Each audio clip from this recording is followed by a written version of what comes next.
Facebook. I'm just trying to motivate them. I'm encouraging you guys. If you want to ask questions, go over here and put them in a comment. I promise you, I'm going to try to get to them. If I see them lining up, and I'll get to as many as I can.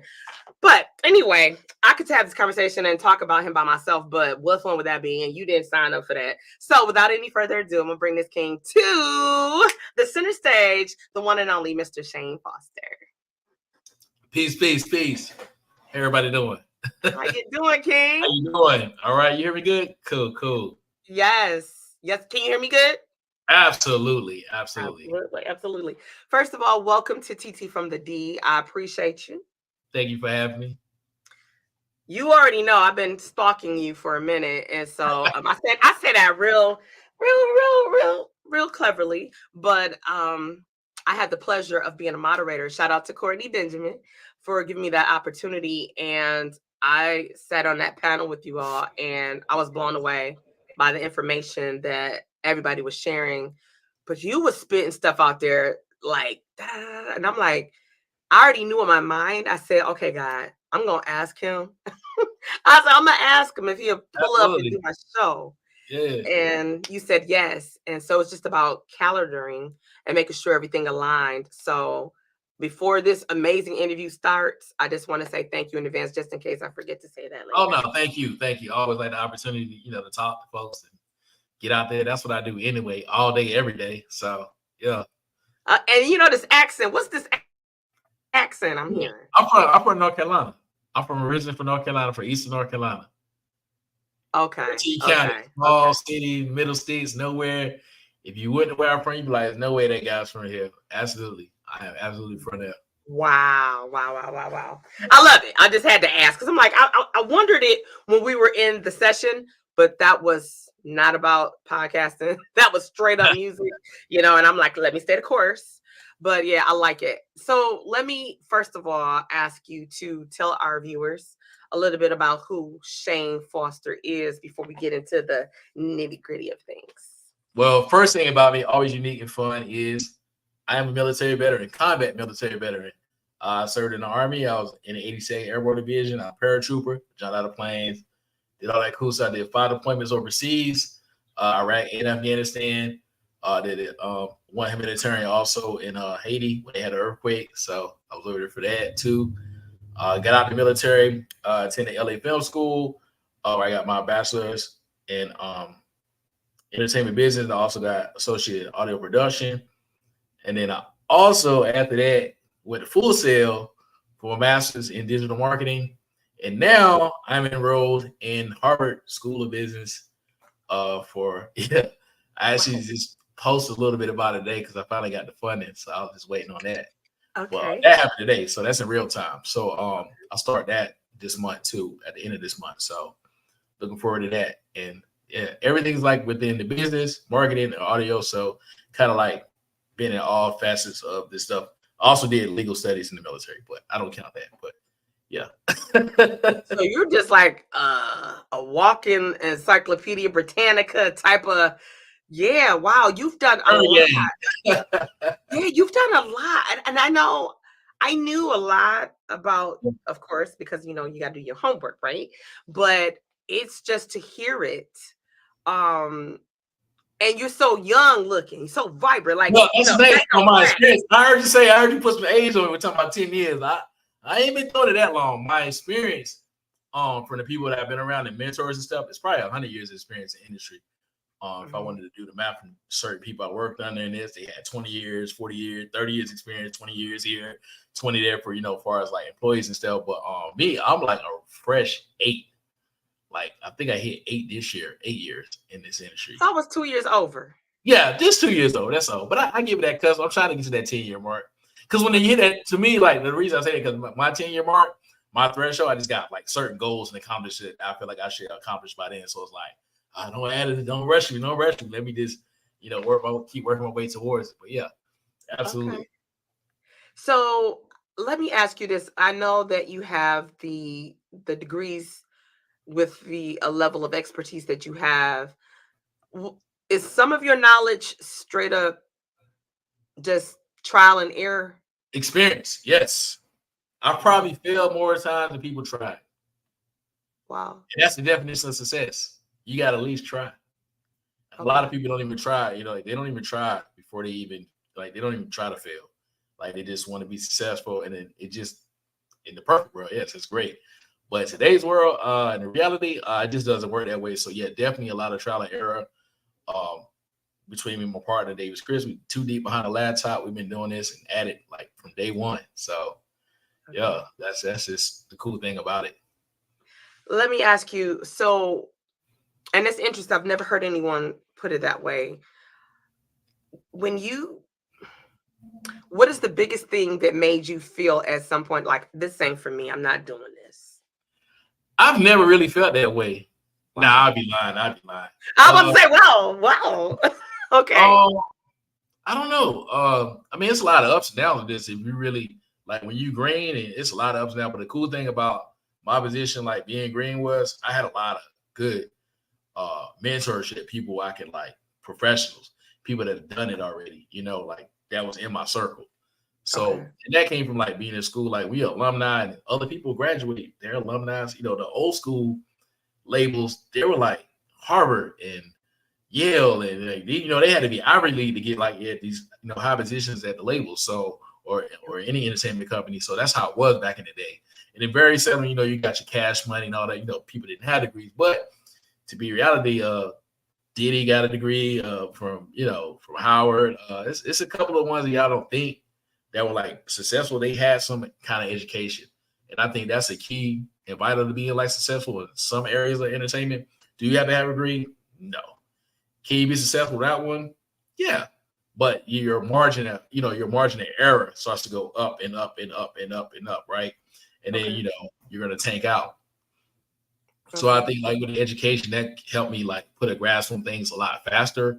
Like I call it a learning curve, and able to like not make the same mistakes that other people in front of me have made. So that was like my key takeaway with like the education side of this. Okay. So when you decided that you were going to venture off and you decide that you were going to form a partnership, DFD Music, DFD Music is that a label? I know the answer, but is that a label? No, we're a production and marketing company. So we're production and then marketing.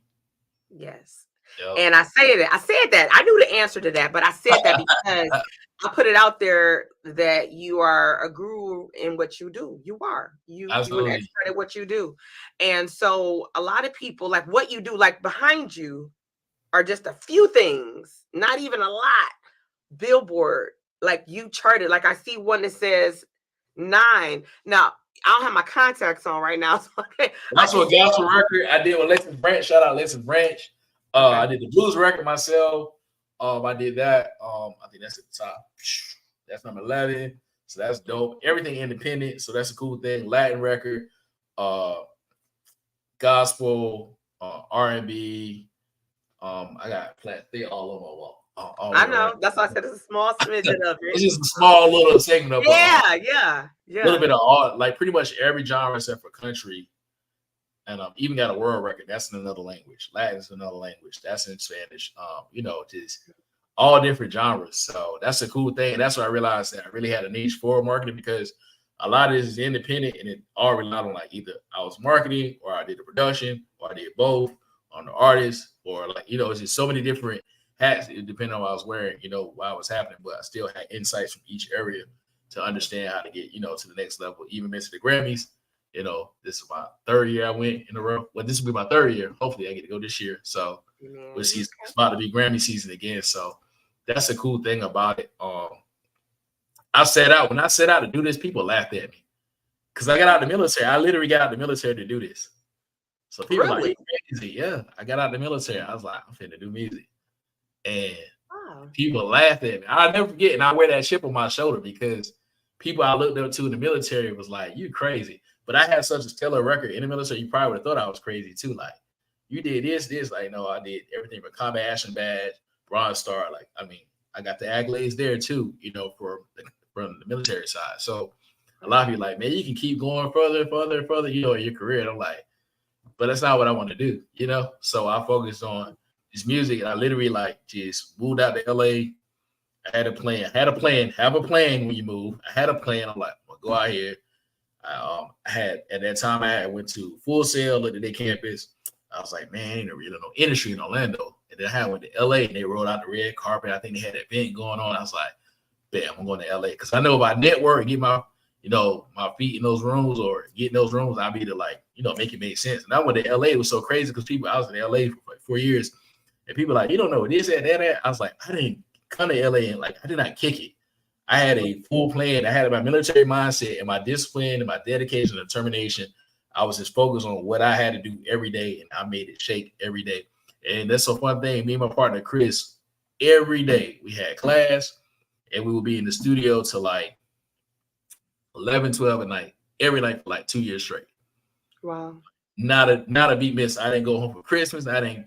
My Thanksgiving, my birthday, so I was still working. Like the studio might be closed, but I was still doing something, working towards my goals of like maximizing my time out of it. Because I knew financially, LA was going to be like long term. So I got to go out here and make it happen, so I can get in and get on out the way. So that was the plan. Wow. So you left. Okay. So so you know how people say, well, you go to school and you do this and you master that. Have this to fall back on, like a plan B. Because if plan A don't work out, then you got plan B. That was my plan. My plan was like to get as much knowledge and to lay a good foundation. Like if I'm green. Like when I come from an era, like when the music industry was, it's the old school way. Like it wasn't digital like it is now. And a lot of people get confused saying like, oh, the digital is really still relatively new. It's only been since I think streaming started like 2013, 15, like really got affected 2015, 16. So that's not that long ago. If you go back on the calendar, it's like 8, 9 years ago. Right. So it's like that gap is still getting closed into like now, yes, everything is digital now. But I think like I came in a good cusp to like actually be a sponge and learn and take on something new. Now you ask me something about the old school way, which they often bring up in meetings. I learned like, oh, that's how y'all did it there. So like, well, what if I mix this up with this, and then that comes to strategy, and then you're like, all right, this gonna work. Like, let's make it do. You know what I'm saying? Let's do it like this, because that's why I hear these meetings, all these label meets, all this stuff I do with other artists, and since I've been doing this stuff, it's always like, well, we used to do it like this. And I'm like, well, what if we did this and that, or a part of that? And then it's like, oh yeah. Because a lot of people don't understand the new way, which is like the digital side, which I always tell people like leveraging digital marketing strategy is like just crucial for building a fan base now and increasing visibility. And it's not hard. So you think about social media platforms, like they're just like powerful tools that enable, as an artist to like work, connect with fans, promote upcoming releases, events, concerts, like all that stuff. And then you got to utilize the old school way, email. Like, email was like phone. Like utilize the email marketing, creating a subscriber list, like click link, subscribe. Like you see great people do it all the time. It's a reason why they do it, right? And you engage artists with you engage your fan base with like regular updates, exclusive content, early access to some of your new work, and SEO. That's been around forever since the internet been around, search engine optimization for those who don't understand. And, I was just about to say, what's that?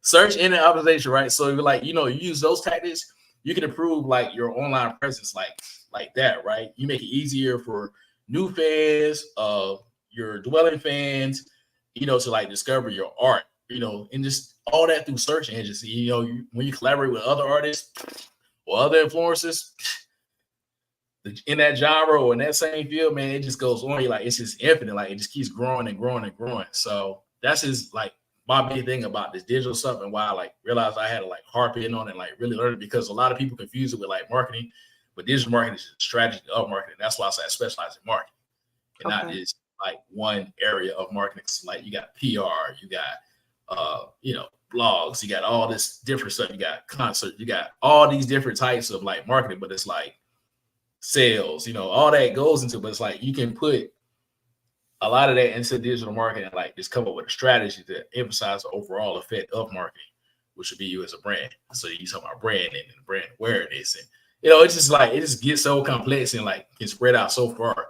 But if you understand it, you get like a good, like what do you call it? I got brain fart. it works. But like if you just get like a good grasp of it, then you Okay. can be like successful as an independent artist. And I think a lot of times independent artists try to be famous over like having that realistic goals. And I give this one little math equation for us. I'm not to cut you off and go somewhere. No, go right ahead. That's what we're here for. One equation, like if you got 1,000 people that spend $100 with you a Okay. year, how much is it? It's $100K. It's $100K a year. I don't know anybody that's like in the top 4 percentile of incomes in America today. So I don't know who wouldn't like thrive off of 100K a year. And that's the thing. People don't think that short-term goal, like just build up till you hit that mark and then go from there to there. Your mainstream artists, you think they probably wasn't thinking, they, not saying they got lucky, but they had been thinking like that. It would have been like, I never signed this deal because I'm already making 100 bands. Why would I do another deal and owe them bands, 750 bands? Like I see it all the time. It's like, man, like you could have just, and I get it. And that goes into the money and all that. And I get all that. Like everybody ain't got it, yada, yada. But really do have it. And that's another whole conversation about credit, leveraging your credit. We're pulling up there. We're pulling up there. Leveraging your credit and your funding and stuff, right? To get like the, your like having a 750 credit score, people don't understand. That's like having $1 million. And if you look at the long game of it, with your credit, you'll do this the long game because the music is the long game. So if you have a short game and you spend 20,000, 30,000 here and then tap out, like then you wasn't never really in it, like because it just takes so much. It takes so much. It's just like you gotta look at it like it's a business. And I don't know any business that's just successful when you just throw some money at it. Yeah. Can you name one? Because I can't name one. I've been having this conversation all the time. Like there are no businesses out there where it's like not a constant flow of money coming in. Or a constant flow. Can you make money? Yes, they figured it out early. So the sooner you figure out how to make money, the easier it is to be more stable to like keep, rinse and repeat. And then you start scaling, you start growing. And it all comes to marketing. And that's what I really. And you know what? And you're talking about us so effortless. So digital marketing, yes, business strategies, and social media. Putting them all together gives you a recipe for success. Yes? Absolutely.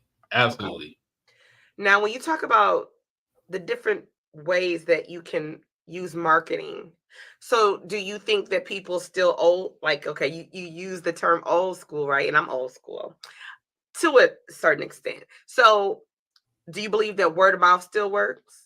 Absolutely. Who would like if I and the coolest thing that makes it easier for word of mouth is this thing right here, right? Yeah. What I mean by that is when I'm with somebody, man, check this out, or you share a reel, or you share content, or you do it's just faster. That's all. It's still word of mouth. You're still getting it the same way. It's just now I got a device that's going to get it there faster. Versus me waiting to see you on Tuesday at church or Wednesday or Sunday service. Like I can like send it to you right now in real time. Right. That's the cool thing about it. And that's the cool thing about this market space versus like, yeah, it is the old way. And that's what I said, taking that old way and mixing it up. So imagine if, you got internet, you got Explorer and all that stuff on your page, like when you go like look at this stuff and sometimes you get recommendations. Imagine if you can just put yourself in that recommendation list and you see it all the time. You probably like, man, I didn't know. How the phone know I like this? Or you can just Google something and then start popping up. That all falls in that digital marketing space. Really? That's how it's effortlessly. It's just you got to have a budget. And of course, the bigger the budget, so that's happening. You're paying for that to happen. It's paid advertisement. Yeah, absolutely. That's been around for decades, man. Since beginning of time. Like they used to have the flyers. Like artists still use flyers. Pass out flyers. It's the same way. Now you can take that same flyer. I can hand it out. Or I can put it on the internet and I can put it in front of 1 million people. X amount of dollars. No problem. Do the mean they're going to engage it? Do the mean they're going to like it? No. It's just like the same way you would if you was handing them out. There's no, there's no certainty. Now, granted, the old school way does work. I call it old school way. It does work a lot because when you have that physical connection, like say I was doing this podcast, say we're doing this live. And then after the show, I start handing out flyers. Like, man, check out my music, this. I'll probably gain more that way than you posting. So you can be like, hey, check this out. They might check it out. Then they might follow. It's going to be a time gap versus me like, real time, like, hey, connect with me right now. Hey, let me get your number. Hey, let me get a picture. You can do all that, you know, in just one little in-person run. You feel what I'm saying? And all that can be used for later marketing or later content to use for marketing.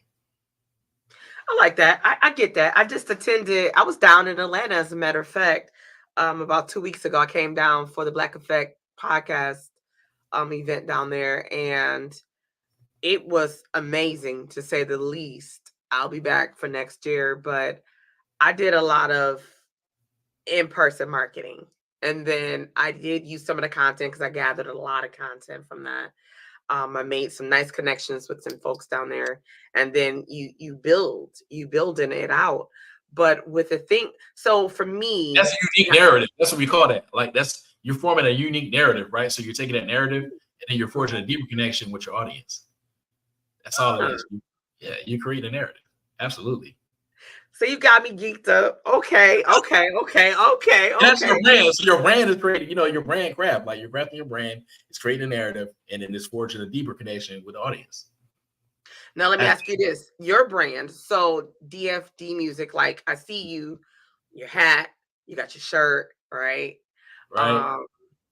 For me, my brand, I have my logo, I have my signature that I have. Yo, billboard, you gotta have it. It's a requirement. Whenever people see me, like, what is? It's a conversation piece. What's DFD stand for? And I get to tell them. They go, wow, like, that's dope. Or I got an SEO presence. All you gotta do is Google it. If people see it, maybe they don't want to talk to me. Just Google DFD music, and then I'll pop up. They go, oh, and then they might want to have a conversation. It's happened so many times. Wow. And that's the dopeness about like branding yourself. You got to be a walking billboard, especially if you're trying to grow in a community that I feel like, as a marketer now versus back in the day, you never knew who was marketing your stuff. Think about it. Like, you don't know who marketed for JCPenney. You didn't know. Now I feel like in today's space, now I can be like, hey, I did this for JCPenney. You know, like the internet allows you to be like, hey, I did this for such. I built my portfolio. This is me with this artist. Taking photo of this artist. I'm in this video. I got a, you know what I'm saying? Like you can grow a lot as a brand. And I think as a marketer, like we're in a unique space where I talk to OGs all the time, like, man, we'd have never known who was doing this. I was like, you always like the woo-woo. I'm like, that's me. Like, that's how I make money. Like, people got to see it. Like, we live in a day and time where people got to see it. They don't see it. They're like, marketing, okay. Right. If I pull up Dusty, you know what I'm saying, the Honda Civic, you know what I'm saying, and some Dusty shoes, some black Air Force, they probably like, hell no, not for you no money. Right? Keep it in the butt, right? That's how we live in the industry, right? But if I pull up, like, man, swag, man, you got a bust down rolling. Ooh, like, man, what does this guy do? Like, oh, he does it. He really do it. If he got all, you know what I'm saying? Like, that's how it be. So it's like making yourself a billboard. So it's like they see your brand, they see how like moving, how moving around and whatever, etc. They go, okay, yeah, like that's the real deal. Or other people I associate with or like work in that circle with. And a lot of times as a brand, a lot of people disassociate themselves from success by being a part of other brands that don't really benefit your brand. That makes sense. Oh, say that again, please. Say that again, because I just had a conversation about something like that, and I need you to say that again.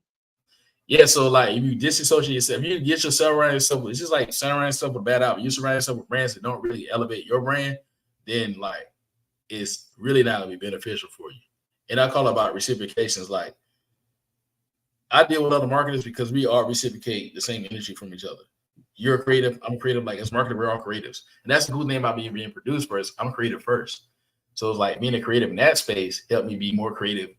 You know, I had that creativity already to me. So it's like having that creativity in the marketing space. So it's like now I get in rooms, in different rooms. Some people are shy and timid and they're super creative, like geniuses. I'd be like, oh my God, like I would have never thought of that, right? It just be like that.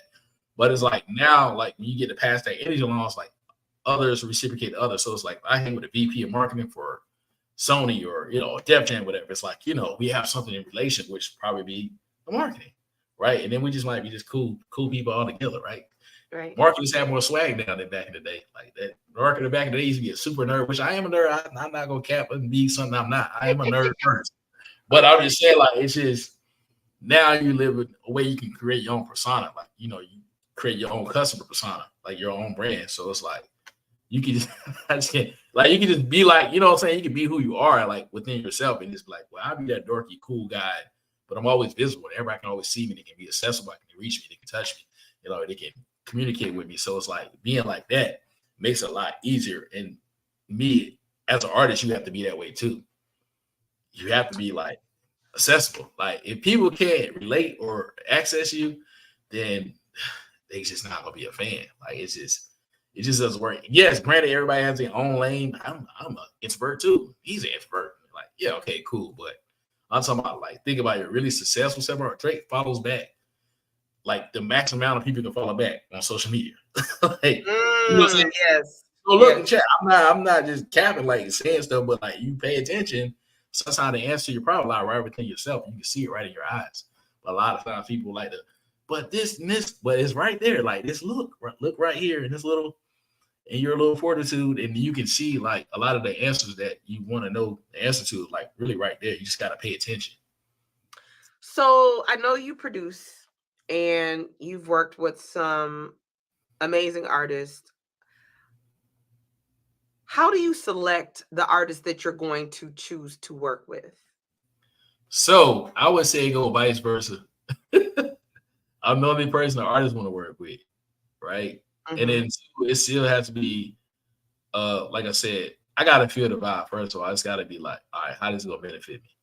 Because what I learned about this is like, yeah, being cool and doing records with this artist and that, but if they don't recognize you or shout you out or like, it's really not gonna benefit me because I can still get the same level of success doing it myself. It's just gonna take me longer, right? Mm-hmm. So a lot of times, like, yeah, it's cool to take like a little shortcut and get this person, that person, and work with that. But I also say, I work with certain artists going to elevate the brand. And I mean by brand, like lifetime value of a customer. Like, am I going to be able to work with this artist again? Today's market, probably not, right? But in some markets, like say like I work in the Latin or gospel, it's repetitive. Right? Different genres are different, but like hip hop is gonna be like one off. Most of the time, it's gonna be one off because it's just so competitive. It's just such an influx of new producers and this and that and marketing strategy and this. It's just like an influx. But like these other different genres, what I learned is not. And I could be like, I could be like the Jay-Z of marketing in this genre because like ain't nobody else really doing it like this. You know what I'm saying? Right. So because everybody's chasing this or doing that, so it's like nobody really checking out Chris King's song Fish in the Blues. Like nobody checking it out. You feel? But I could be like, boom, I'm constantly working with him, or nobody that checking for a Latin boy band Manuco. Constantly working with him. So it's like you build a rapport, then you become a part. So then you become more irreplaceable. And the more you're replaceable, the more value you bring, the more or less likely you be replaceable. Because I've been playing hip hop teams where it's like I've been a part of a team, and it's just like once they like get to the next level, then it's like everybody looking for, like this, like this play. So that's just how it is. I think with that, I can agree with that, and I can understand that. For me as a podcaster, like my friends and people I know, they make fun of me, or they'll joke around and say, "Well, TT like a little Jamaican," because I'm a podcaster. But I kind of didn't know I was a podcaster. It was Courtney who asked me back in 2020, was like, "Have you ever thought about podcasting?" Because initially, like I work production, not like you. Right, I'll do stage management and stuff. I know what you're talking about. I got you. I'm familiar with that too. No. I know you know that, but I'm not. That was my calling. God didn't let me do production like you on that level, making music and all that kind of stuff. But I'm more of a hands-on. Right, I work with different artists as an artist assistant, things of that nature. When I jumped into podcasting, it opened up another door for me to be more marketable, like you said. I also host a lot of events, so sometimes you can bring me on and I'll do three things. I'm hosting this event. I'm making sure the production stuff is going. And then I'm assisting the artist. So you killing, I don't know if I'd be cutting myself though. I wonder about that now. Now that I'm talking to you, I'm more like, am I cutting myself? I wonder. Let's talk about you probably just doing it right? So it's like, yeah. When you're like when you get to like that level, whatever, like that's just success. That's all it is. It's just success. So it's like, okay, I'm just here to want to say anybody. A lot of people get harped on like with this person, that person doing, but it's like if you're in your own lane and people are thanking you, more than one person thanking you and congratulating you, then you're probably in the right room. That's what I learned about this. If people are constantly saying you suck, then you gotta look at yourself and try to be like, maybe I do suck, right? You know, everybody gonna be telling me I suck, and I had to, I got to be real with myself. There's been a lot of times people like, I ain't the dopest, like, yeah, you suck, like, and if enough say it, like, let me find something else because this area of entertainment is just so many different hats you can wear, and people get so focused on being the star. But you can be a star in your own little. You can be a star in your area. Like, I'll be a star in my area. So I realized I had to be great in like one area. And when you harp down on one area, that makes you like you're the master in that area, right? And it's just with anything in life. Like I learned that in the military. That's something I learned in the military. When we get 1,000,001 tasks, and you just gotta be great at one. You just gotta survive it. It's life or death. So you gotta be great at it. You gotta figure it out. So if you apply that same relentless to like any area, any facet of life, you'll be successful. It just might take you longer, but success is inevitable if you stay consistent. If you have relentless, or if you have discipline, like it's effortless. Like it becomes effortless. Then you say, oh, just like you said earlier, oh man, that sounds so easy. It does sound easy when you're doing it over and over and over and over. I'm constantly talking. I used to teach at SAE at a college, so it's like that became repetitive. Like I did it for a year, just same thing over teacher marketing. Teacher marketing is like, and I'm learning as I'm teaching, and I'm like, I'm doing it. It's like this stuff I already learned. So it's just like repetitive is always gonna bring like more success than trying something one time. Maybe you get lucky, you hit a W, but then you ever think sometimes like, damn, why they can't do it again? Why they can't do it again? Why they can't do it again? Because they just got lucky. Like it happens. Like that happens too. Sometimes luck is inevitable too. But if you stay consistent, then eventually, you just become great at it, and it just keeps happening. Like all right, how can I get this? How can I dial this down for more success? How can I dial this down for more success? Right? How can I harp this or revamp it? And then also my biggest key to success is like growing with the times. I don't get stuck in my way. If something doesn't work and you say, I'm not gonna argue now. I'm like, maybe this might work, right? Do my research. As long as I do my due diligence, my research, and I come back, I call the reverse engineer and I go, damn, this might work. Nothing is fail-proof. Nothing is fail-proof with any idea. No idea is fail-proof. But you can take away a lot of the margin of error if you do your research. So that's one thing I learned. Like you research it and figure it out. You're like, okay, this could be more likely to work if I did this. Like, that's just with anything. You think you start applying that to all facets of life, you be like, man, this is how great it is. Oh yeah, how good it is. You just gotta see it. You just gotta see it. A lot of times we harp ourselves down and be like, oh man, like I suck. And once you come in with that negative energy, you're doomed. Yeah. You're doomed.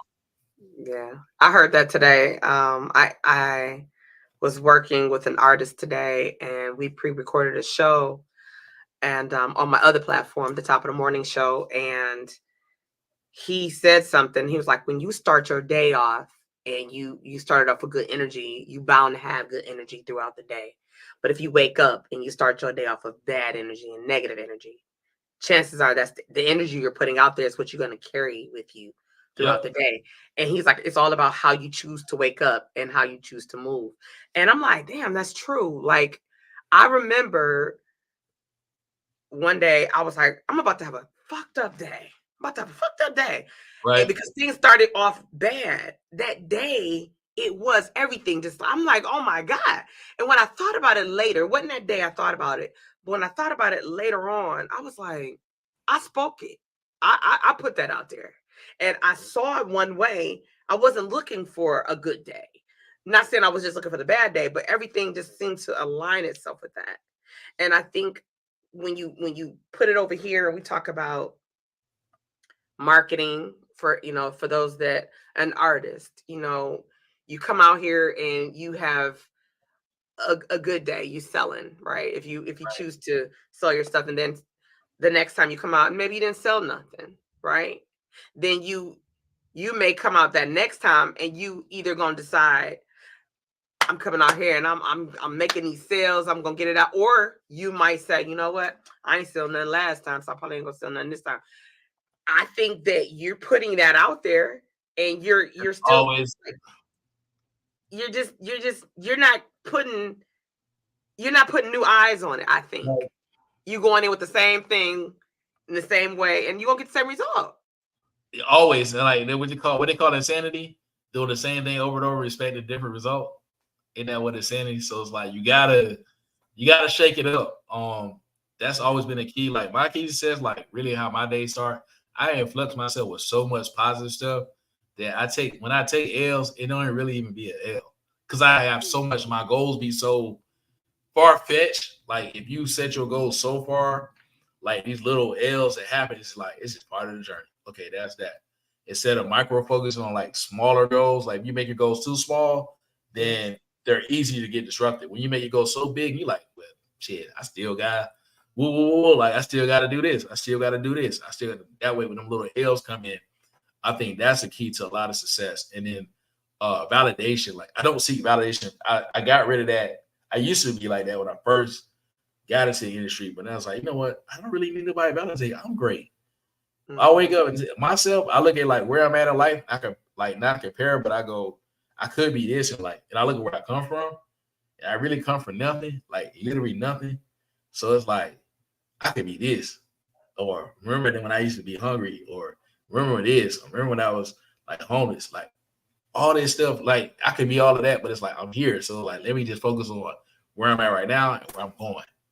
So that's like one way, that's just one way to harp into like success. Like it's just you gotta start setting your boundaries, and it's cool to cut people off. Like that comes with success too. A lot of times people get harped on to try to help this person. Like you can't help everybody, man. I tried, it don't work. You're gonna drain yourself. But if you put that positivity, like I wake up in the morning, I don't just like hop on and get on timeline, and I like read stuff. Like I read articles, I read this, I might Google something that's gonna uplift, like, all right, man, that's dope. Or breaking news. Oh, this happened. I try to stay away from like negative breaking news. I'm like, man, I skip all of it. I hate when the time I get, I just get off the internet. And that's what people forget. Just get off it. I think I just come for error when I didn't have it. So it's like, I don't need this. Like, I'm cool. Let me turn on, like, let me get on something else. You know what I'm saying? Like, people get on and just get so depressed looking at sadness. It's like, man, just get off the internet. Ain't nothing popping today. So let me focus on something else. So, You're right about that. I think we feed ourselves the energy that normally we can carry around. We put in our ears. We like a lot of times people understand, like, even with, and that's what makes music, like, that's why I like marketing music. It's like, you gotta, what you take in, and you gotta be to put that in everybody. Like, I like the song. What makes you like it? Why do you like it? Where is that sonically? How does it make you feel? Like, you gotta take them thoughts and like, this how I want everybody, to be. And that's how people master the marketing of music. And a lot of times you listen to the same thing over and over, like you become that. Like you slowly start becoming that.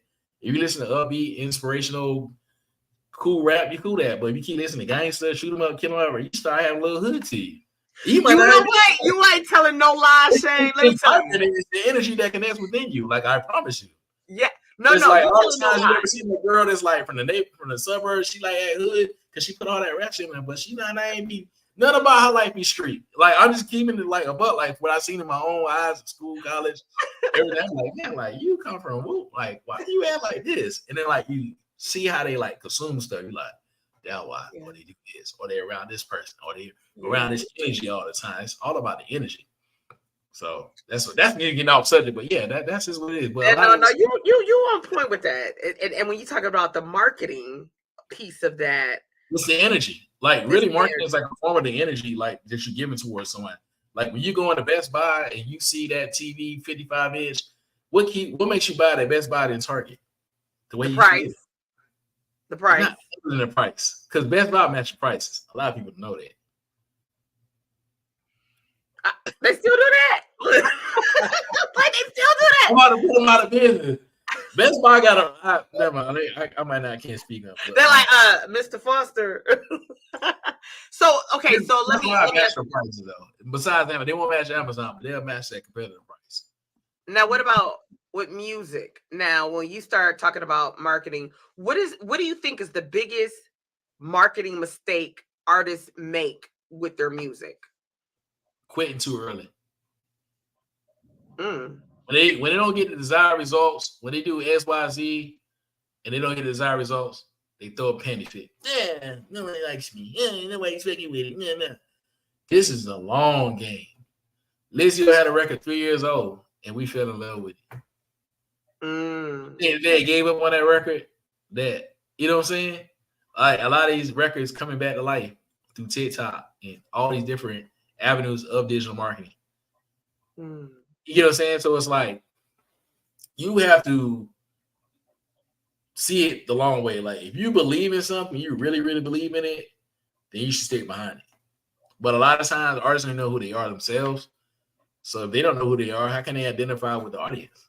If they don't even know who they are. A lot of times I look at the artist page, they ain't posted since 2023.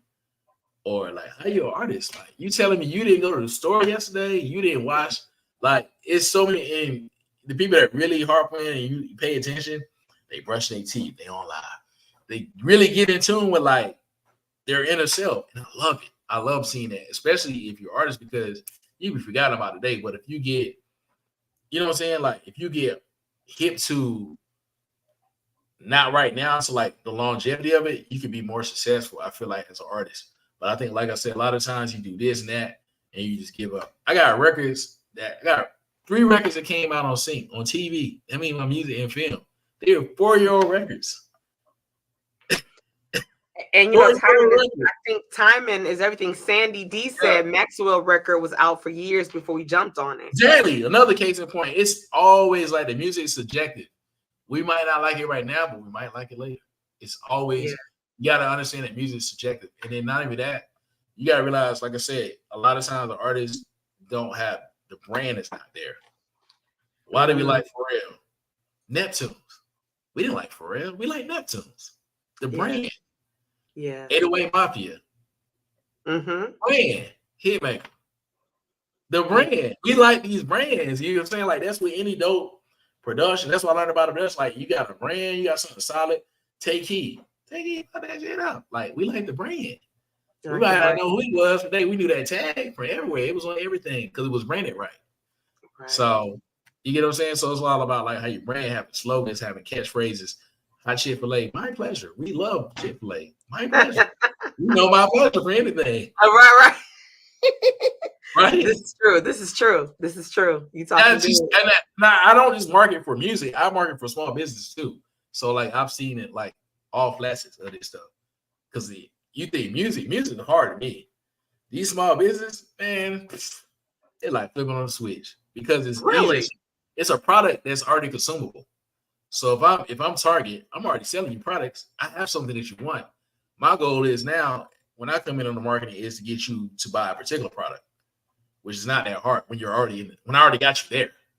See, the thing with artists is you got to get somebody, as an artist, you got to get somebody to buy into the brand, the music, the merch. Like, you got to get them to come to you. They're not even in your store. That's the difference. They're not in the store. They're already in Target. They're already in Walmart. They're already in Home Depot. They're already in Chick-fil-A. They're already in McDonald's. They're already in Rudy's electrician. They already have like, you know, that. That's their disadvantage we have as artists versus like a business, which artists, you are a business. And once artists understand, the ones that become successful, they understand they're a business and you start operating, moving like a business, that's when you start seeing that success. And whether like, you don't have to be a do-it-all like today's artists, yes, you do have to do a lot of shit yourself. And that's where a lot of artists get disconnected. I need a team. I hate that shit. You can do a lot of this yourself. I'm living proof. You can do a lot yourself, and then you can start deviating out. But a lot of times, like, I need a team. Like, a team for what? Like, and you know what? I think do you think now, you know, Courtney, we talk about putting together a panel about that, because when I tell you I've worked with different artists and I'm a part of their team, okay? That's like me being on your team. I'm like, all right, I'm Team Foster, okay? So we come through and they're like, damn, Shane looking sweet. Got his whole group, woo, woo. Now all of a sudden, Thomas like, damn, I need a team. And it's like, I'd be looking over like, for what? Right? Well, because y'all with Shane and y'all doing this, that, and the third. That's because Shane has so much going on. He's delegated certain things that certain people need to do. Absolutely. We don't even know what you're doing. So why you need somebody to do it? Because you're not really doing nothing. My case in point is I always tell artists: facts, data, logic. I'm gonna leave it with them 3 words: facts, data, logic. Right? Facts, data, logic. So it's like when When you leverage that data, you take the data and analytics, you can drastically improve like your engagement. But you got to have the data. You got to have the facts. What's worked already? What's actually happening right now? What am I looking at? Right? And when you analyze consumer behavior and brands that can like tailor your message, you know, that's when you start getting like different offerings and stuff to start meeting like specific needs and interests of your audience, of especially your. Sorry, let me clarify that your target audience, because you got an audience and then you got people you specifically want to target. So that's when you create like a more personalized and you start creating a more effective marketing experience like for that target audience. A lot of people don't know, artists don't even know they can go right into their phone and they, oh, this is facts, data, a lot of this right there is right here. You literally go, all right, ages 18 to 25, 20%. Ages 24 to 34, 48%. Who am I targeting? That's my target audience. Then you start looking at what they like. People that like this, people that like that. And you start, you know, start getting more niche. And then finally, like you have like sustainability and you have like a social responsibility to like increase like whatever you want to be important to your consumers. So a lot of times, like, you know, brands, they highlight their commitment to the values and then they differentiate themselves in the market. So as an artist, that's the same way. You got to commit to your values and then you got to separate yourself in your market. And then you got to become appealing to the demographic that's going to value you, you know, ethical and illogical, right? So you look at illogical considerations, and a lot of illogical considerations is like what creates purchasing decisions. So that's just the nerd side. So that's I might wait a minute now. Wait, okay, so that's the nerd side of you. Like you gotta like look that, but I'm not saying that every artist will think like that. But I'm just saying like it's still gonna start with facts, data, and logic. Once you have that, you might not know, and that's when you hire a professional. That's when you build your team. Man, I don't know nothing about this. I need this person to do this. Right. I need this person. But you gotta know what you need. And a lot of times artists not in the know. They don't know what they need. I just need a team. For what? I hate when people be like, "Can you be my manager? I need a manager." What am I managing? Are you making? Oh, you sound like Courtney. Courtney says that like people will say, "Hey, you know, I'm looking in trying to find a manager," and he'll say something, and he don't be saying it like. Are you getting booked for shows? Are you? Is your calendar robust? Are you making $80,000 a year? You got brand endorsements? Like, no, like you don't need a manager. I don't even need a manager. I don't even need a manager. I do, but I don't. Because I kind of like got a team around me now. I can make it all shake. But if I didn't have, like, if it was just solo dolo Shane, then yes, I would need a manager. Yeah. Why? Because I got this going on. I got that going on. I'm getting booked for shows. No podcast here. I got to make money this way. I got this client. Got this, you know, like I'm going to need to make like, you know, certain, excuse me. I'm going to need like, you know, certain amount of help to get me like start closing the gap so I can be more productive. Because a lot of times you carve down and like, you lose your productivity. If I focus on too much stuff too long, I'm like, you know what? Nope, I'll get somebody to do it. Even with mixing, can I mix? Absolutely. Do I mix? No. Oh, wow. Wow. No. So let me ask you this. Let me get a double history of the mix. I already put the record together. Let me just get somebody else to, you know, because it takes away. You put a record together and you produce someone. Do you certain parts of that process, Alec, you put that towards somebody else and say, I'm gonna need you to do this. Yeah, I might delegate because it's like I'm not gonna harp into that time. And me and my partner, we delegate to. That's what me and Chris, we've been so successful. Shout out Davis Chris. We've been most successful because we know our strengths and weaknesses. And we go, all right, you can do this, you're gonna be great at this. Oh, this right up your alley. Man, hell, man, you gonna kill this, go ahead and rock out with this. Like, here's the verse. I might track a verse on something totally different and be like, hey man, I got a verse. Like, let's try to make a record with this. Or I got the hook, this is what I got. It might be a basic template. As long as you understand like the fundamentals, then people can build from it. And that's what I learned. Like, if you got that skeleton, I call it like a skeleton blueprint, even with marketing. I bring in other people to help me with marketing. I'm not the subject matter expert. I know what's going on. So that way, when I do pay somebody, I know what's supposed to be happening. And if it ain't happening, hey, this ain't happening. Like, what's going on? What we doing? They be like, well, yeah, I got a whole degree. You better do your homework, girl. I got a whole degree. Whole master's degree in marketing. Like, we not finna play with me. Like, no, I'm just saying, like, just keeping it above. But it's like, do I do it? No. when I do campaigns, certain campaigns, radio, like I don't just like try to do everything. Can I do it myself? Yes. But I realize I'd be more stressed out versus like leisure, like having that free time. You know, like productivity equals time. And you know what I always say, I don't want to be a wage slave. I don't want to trade in my time for money. Oh, that's good. I like that. I don't want to keep trading in my time for money. I've done it enough, you know. So now I need to start balancing out. Like, let me just pay, do this. And most successful people, what they do, they pay other people to do stuff. That's a whole nother thing too. That's another you create all the things. Think about it. They're not. It's like, yeah, I could be Bill Gates, but I can do this, that. But I just start paying. I'm Bill Gates. Like, why would I keep? You know what I'm saying? Like, yeah. I'm so and so. Like, why would I keep kind of keep walking down and I run Amazon? Like, you think Amazon? He probably got like a team of marketers doing CRM marketing. I already know what they do. Anyway, that's another whole style of marketing. But it's just I'm like, wait a minute. Let's get to this one point. Yeah. I want to talk the importance of credit. So this is something I was told by OG, RP to my OG, passed away with COVID during COVID. C. Michael Bray.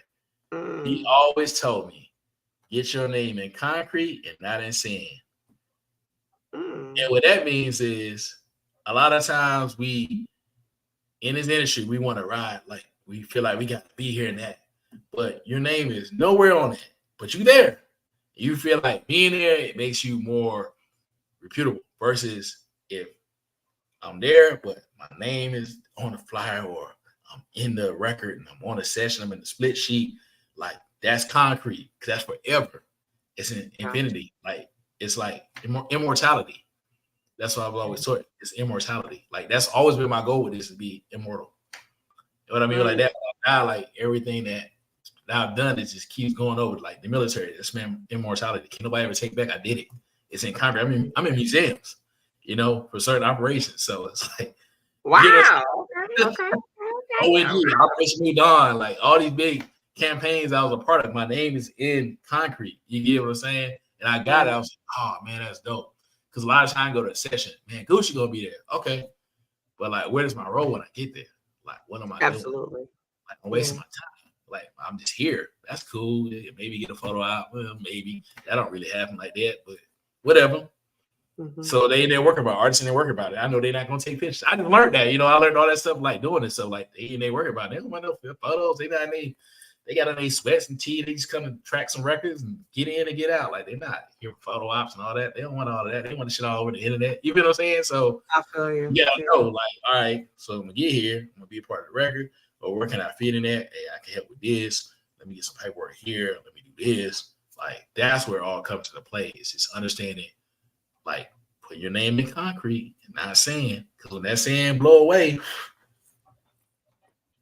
that's what I was told. That's what I was explaining to me. I was like, damn, that makes sense. Like, right. So then I start make sure when I'm a part of certain things and I say certain things, people like, what? Like, it's an awkward conversation, but it's like, no, I'm gonna. And if it gets too awkward, then I don't belong in the room. It is what it is. Yeah. Wow. I can take that L, but at least I'm gonna try.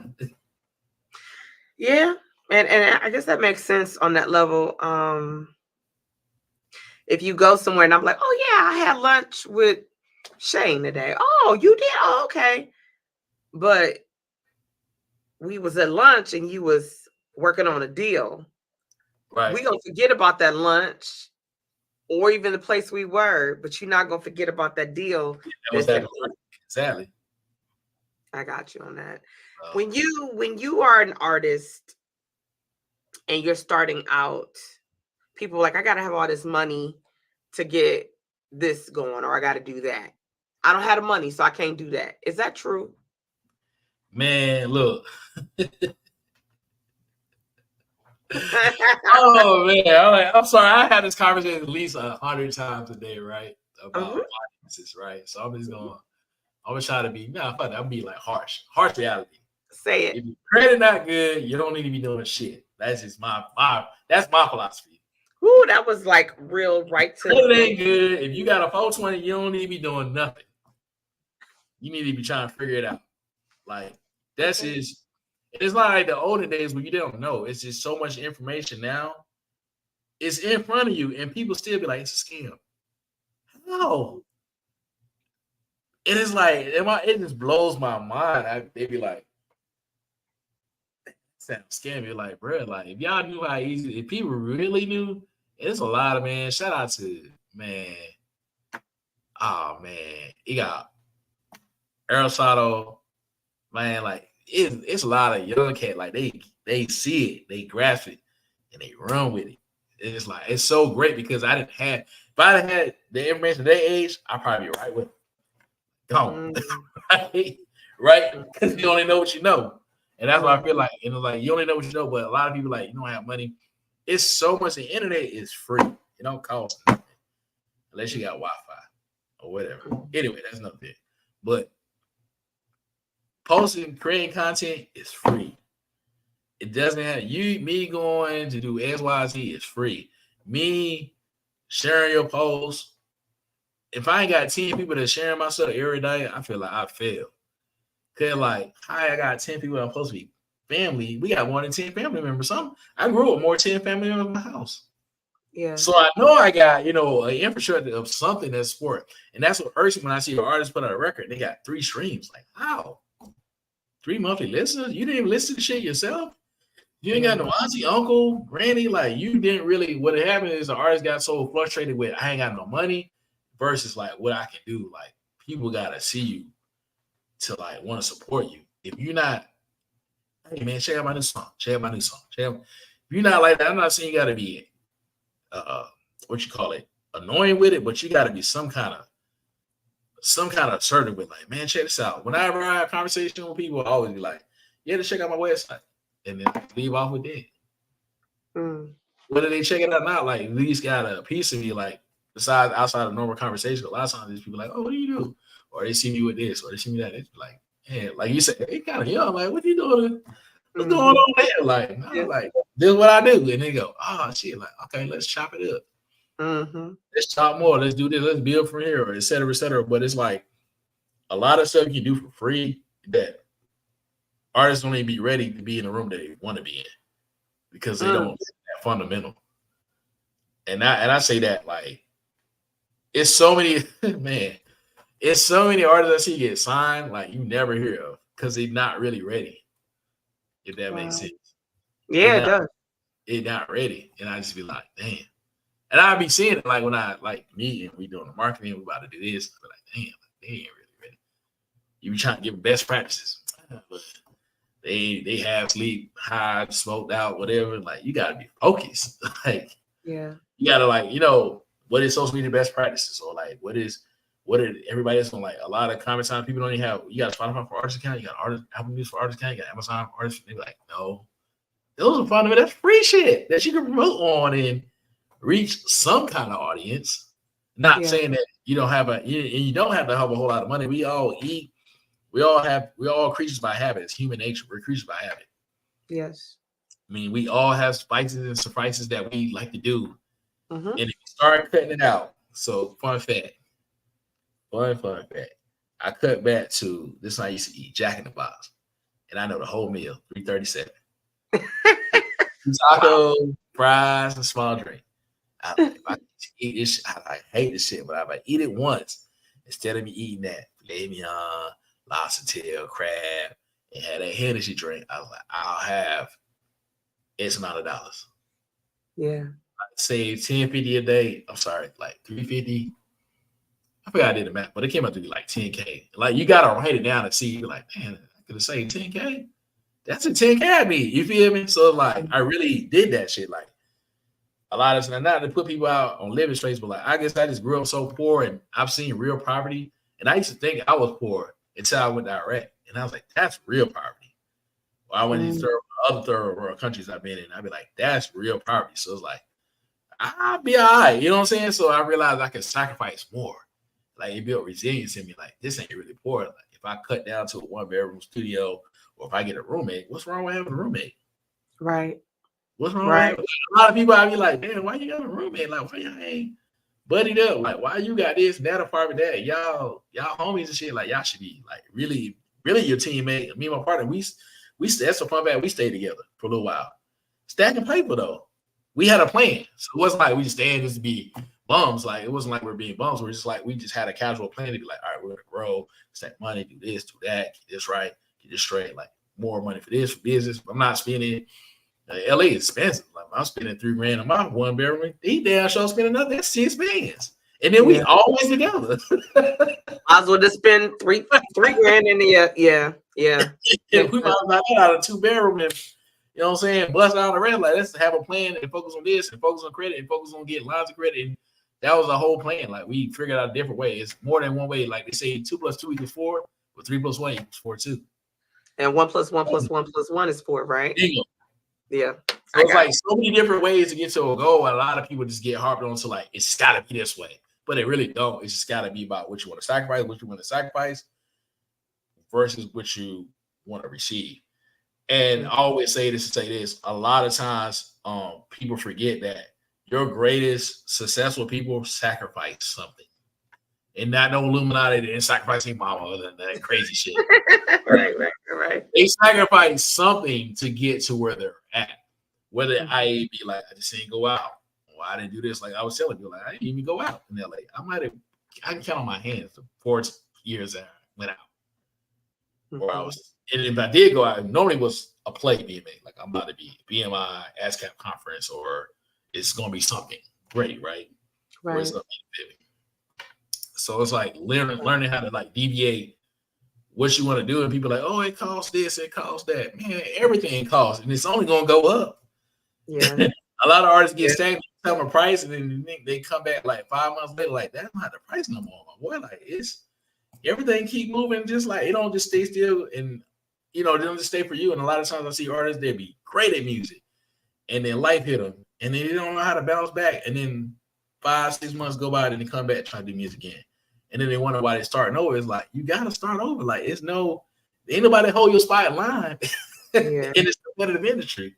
Yeah. So that's what you want to do. You gotta like at least have a plan. And I get it, life hits, like everybody's don't have it, but like I feel like in today's time, it's just so many different resources you can figure out what you want to do. Like I said, the biggest thing people always say about money, I just be like, "What's your credit score?" I can go get you some money. What's your credit? Let me show you how to get some money. Yeah. You got to pay it back. Same thing with a label. But I think a lot of times our artists, if they don't spend that money, they can't fathom spending it. They never touch $10,000. How can they spend $10,000? That's just something I learned. Like if you never touch it, I spend money more right now because I've seen it. So it's like I can spend it now because I've, just in life I've seen this much and that. Now check my account. Like I can spend it because I've seen it. But I get it. A lot of times you never seen it. If you never seen $500, of course you're not going to spend $500. If you never had it at one time in your hand, and a lot of times you're going to count the money so much. Man, you count that money. You ain't even used to having it yet. You going to count it. You don't even believe you got it. That's right. Like you keep pulling out the money. Like you don't believe you got it. Yeah. So it's just like that. I think a lot of that comes from that. Insecurity is like just not like if you never touch it, then of course you can't spend it. And that's just I'm a firm believer of that. But if it's somebody else's money, they ready to spend that. And that's for sure. Psychology. Yeah. That psychology a lot of artists have. You got to get away from that. If you really want to be successful, you have like, fuck it, I'm all in. Like I'll spend. If I gotta work, I'm gonna put 5. And maybe you got somebody really believe you, auntie, grandma, boo-hoo, somebody. I'm gonna give you I'm gonna get another 5K from her, another 4. Then you got the money. And then I use this sales tactic. It's called, and I read about it, it's called a Lamborghini tactic, right? This is the greatest sales technique ever. Okay. So, and the artist say, blah, blah, blah, blah. I'm like, all right, I can tell you really want to work with me. I can tell you the price is really bothering you. So I tell you what, for 5K, if I had a Lamborghini 2024 right now, tricked out rims, all the trimmings, and I had $5,000 to give it to you right now. And I say in a week, you got to come up with that 5K, the Lamborghini yours. What would you do? What would you do? You try to get it. I'm going to go with my auntie, this, I'm going to work double shifts, et cetera, et cetera. And so in the week, so say the week, you ready to give me that 5K and the Lamborghini yours. Yeah, it's $250,000. I'm going to flip that, woo-woo. Bet. Why can't you do that for yourself as a business? Why can't you invest 5K to yourself and figure it out? But you ready to take that 5K and get a Lamborghini, but you're not really take that 5K and invest in yourself as a business?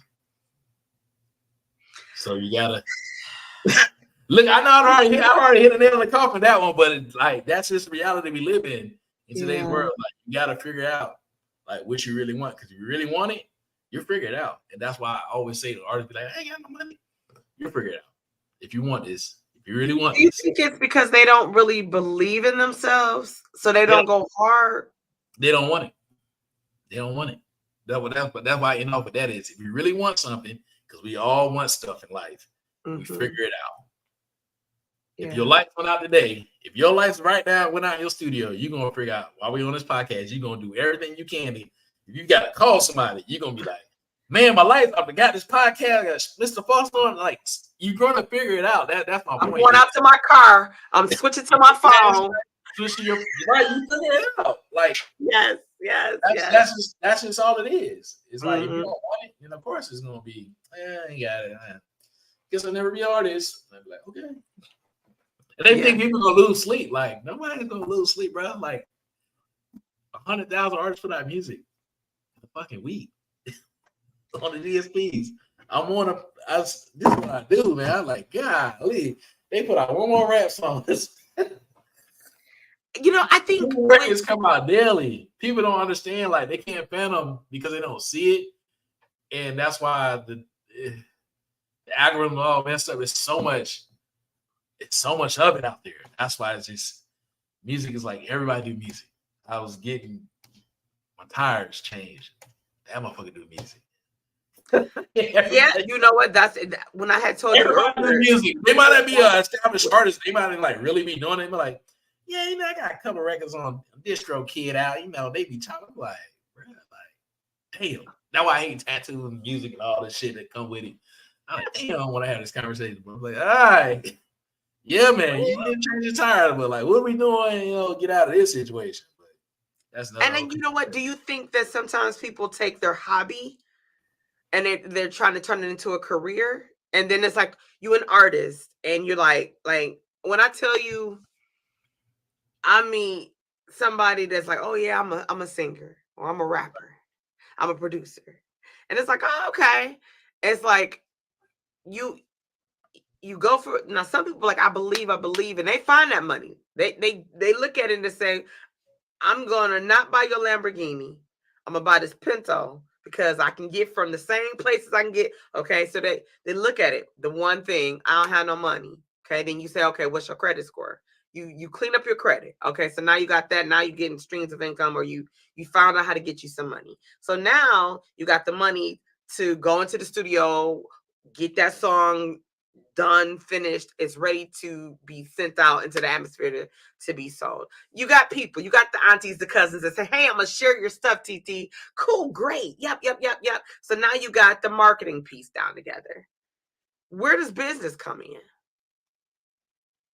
Business, when you first get that credit, you got to understand business. What are you going to do with the money?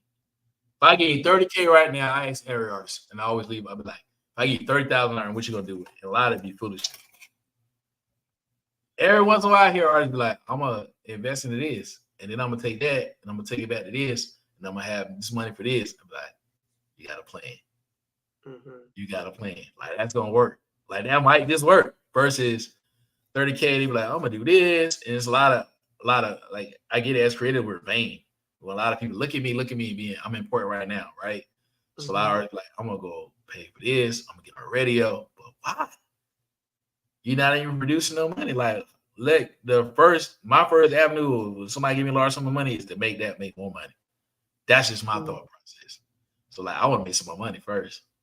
Then I'm gonna have the income from that to do whatever I like. Financial freedom, we call it financial freedom. Like, to do whatever I want to do because I got this coming in. This is pouring in. I'm gonna do. All right, I want to do this. I want to do a couple blogs. I want to do, put together my own tour. I want to, put out some more video. I want to shoot another video. I want to do this. And people are spending. And that's the other thing. A lot of people spending $5,000, $10,000 on videos. I know. I'm hearing that. Whole video with iPhone 15 Pro. You know what? That's another thing. Facts, data, and logic. I can't argue with it. I don't ever argue with it. Let me throw that up there again because we said that. Facts, data, logic. Okay? Facts, data. If it don't fall into that realm, then it ain't it. It just, That's what it is. You gotta accept it. A lot of times people are like, but this and they be trying to make sense of. I get it. We all like that in human nature. We try to make sense of. Nope. If it online, next. And that's how I look at artists too, or people I work with. I be like, fast, all right, they got motion, they got this going on. Handle this. All right, this is cool. This is what they normally do. Bet. This makes sense. That's how people decision making. When you a decision maker, that's what you're gonna compile facts. They a lot of people like, oh, it's all about talent and this. Yes, it has a little bit to do with it, but if it don't make sense, why would I invest millions of dollars? Because that's what it's taking. I would invest hundreds of thousands of dollars into you. My hard-earned money, like it gotta make sense.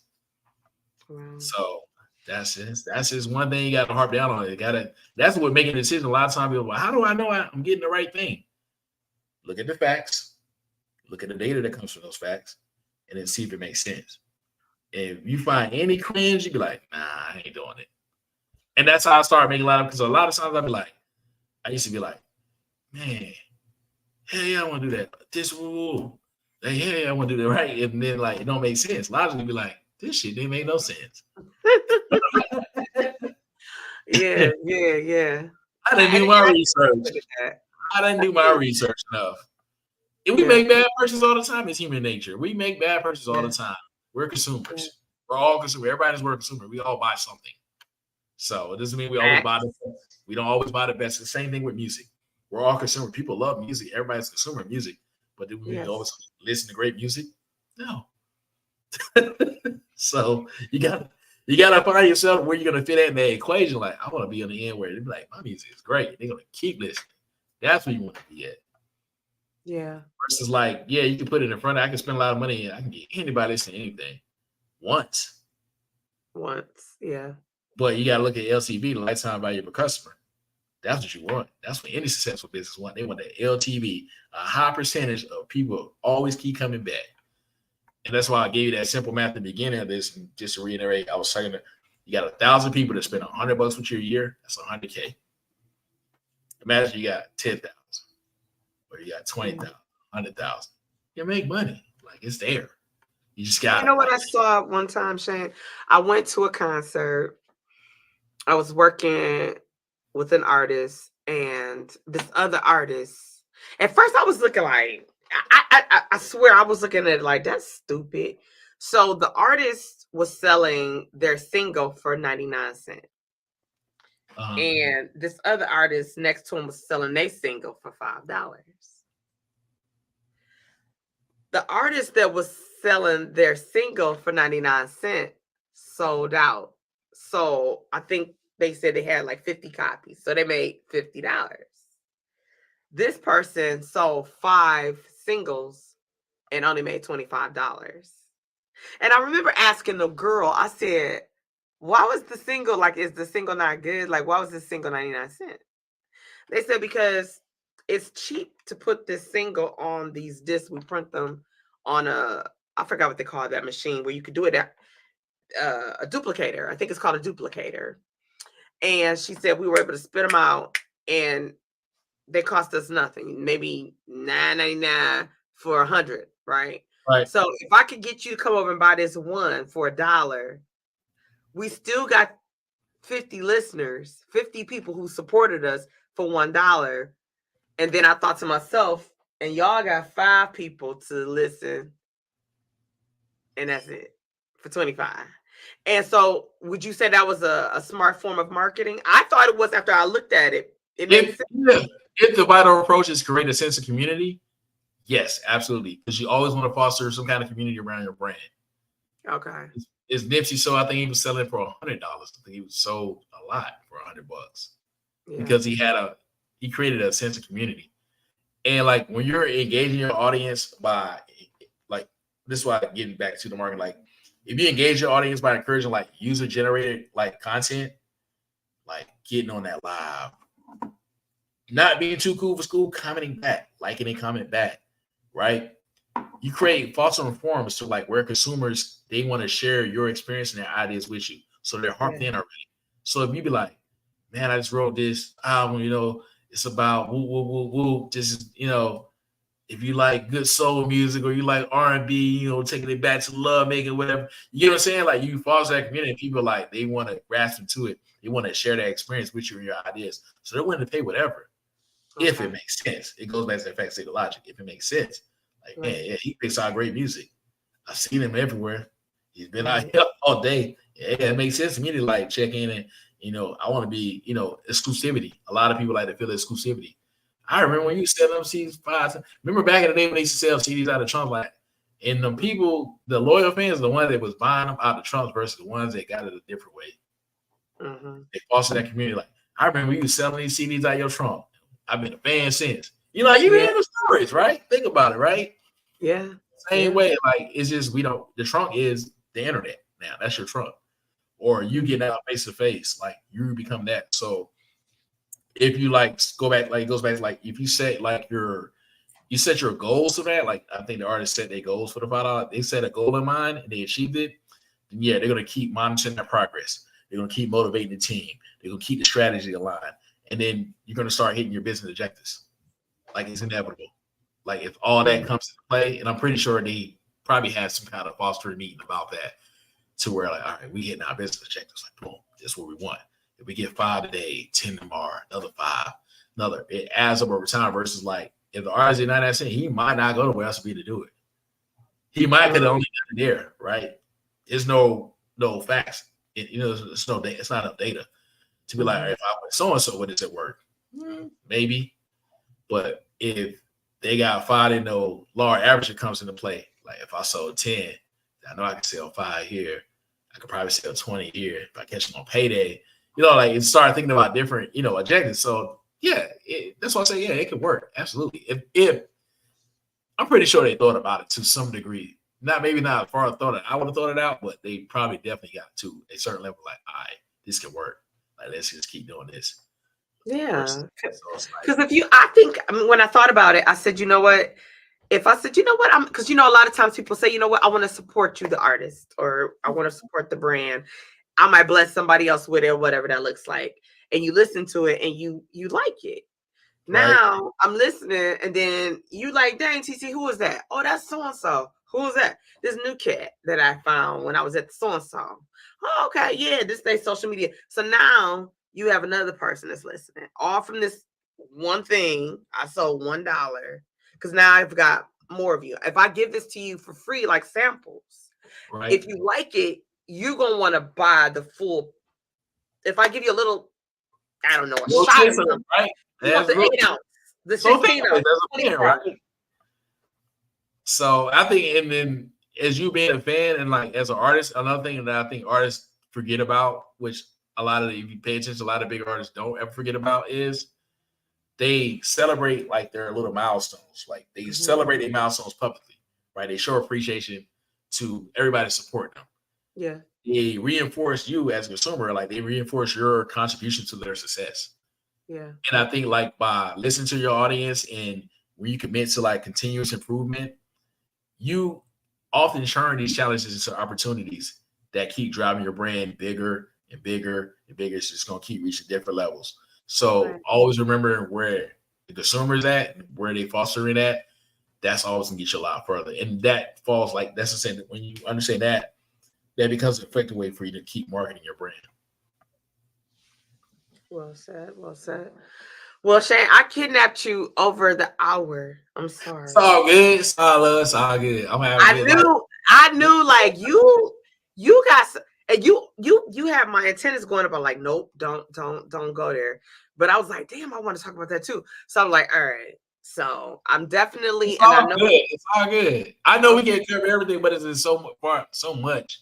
It is from like, this is, man, it's like a funnel, man. Like this marketing is really a funnel. Like it just a long ass funnel, and there's no right or wrong way to it. That's the cool thing about it. You can do it however you want to do it. If it works for you, it works. If it don't work, then you gotta try something else.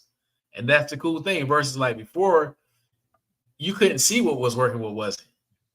It was based off sales. You had to wait till the end of the week. Yeah. First week sales. Man, none of this shit worked. We didn't sell shit. Versus like the first couple of hours you post, you know what's working. Right. The content they like. Cool, I'm gonna create right in there. I'm creating something else for tomorrow. I got something ready up. And then you know what I'm saying? Like you gotta know what to feed the audience. So like you know what's working, what's not. You like, that ain't work. Let me try something else. Back to the drawing board. This ain't work. This ain't work. Okay, I should do more of this. Yeah. And then a lot of times artists don't reuse content. Like you should reuse your content. Like there's Now, new see, some nobody. people say you shouldn't. Now, you agree that you should. What's the proper term they use? That's best practices. Use what's always that data behind it. Like if What's it's the term already y'all good, use for that? It start with an R. It's right at the tip of my tongue. now reutilizing, now realizing, now revamping. Repurpose. They say repurpose. Yeah. Now, some people say, no, you shouldn't use that because you already use that. But what about you seen it today? I use this 2 months from now. I might put a different background or whatever. Right. It's repurposed. And it's new to the person. You highlight, you highlight what you want like how you want the content to be consumed. Mm-hmm. So reusing it can be for a different purpose. You may be about to drop a single, but if you know there's a certain piece of content did great, then I'm probably gonna repost it because the cool thing about internet when your profile is public, that's another thing. I hope your profile is public. Your profile public, your content is always gonna be new to somebody. Whether it's 1 people, 5 people, 10 people, 100 people. It's new. You look at your insight, like it's 1,000 new people always looking at this. Or I work other artists' socials. I'm like, man, you got 10,000 new people just randomly saw your shit, and maybe margin error, maybe 10% of them, 100 became fans. So you have to repurpose because not saying like repurpose to a point where a lot of people get that misconception. They repost anything over and over and over. Like, I don't want to hear about the new single drop every Friday, every Tuesday, every Wednesday, all Thursday. If you say, hey, new single drop Friday, man, you gotta tell me no more. I wouldn't talk about it no more. Maybe in a different format. Maybe I'll talk about my story next. Maybe I create a funny reel around it. Maybe I get somebody to share it and say, hey, somebody check me out. So-and-so share or just repost. Like, hey, so-and-so share my shit. Or that's when it comes to influencing campaigns and all that. Like that plays vital. Then you got all these key people reposting your stuff. It's like, all right, like you revamp that content. Like, all right, so-and-so talking about it. So-and-so you create that hype. So it's different. I can't give out too much free. So I can't give all the dope out for free, but it's certain things. If you pay attention, it works, and that's why it's done that way. Because it's just the way we consume stuff. It's entertainment at the end of the day. So we all can consume it a certain way on a basis, and then we just grow from there. You just gotta figure out, like I said, knowing that target audience, knowing who likes what you like, that's gonna be the key. And that's not hard to find out. It's right there in front of you. What happens is everybody in the world around, I want the world to love me. Okay, that's unrealistic. How about how do you so for me as a podcaster, is there and for all my fellow podcasters, because it's a lot of podcasters, how do we find our target audience when you talk about all kind of different things? So you can look at how you posting. I mean, you can still go back to social media analytics. So it's all about like how you posting. If you posting and people are engaging or people are sharing, and you got something, right? Hot topic. I call it hot topics. If I see something shared, I want to listen. Like, what's going on? Because I listen to podcasts all the time. That's how I consume data, is through podcasts. Information. I listen to Grant Cardone's and all different, influential people in the business world. Different marketers. There's a lot of great marketers. Senior Vice President, Live Nation podcast. Like all these different podcasts I listen to. It's all about like the content they're putting out. So maybe it's not like what you're putting out. It might be just the content. And then like, what are you doing as far as short form content promotion? Like it's different ways. Like Facebook is huge for podcasters.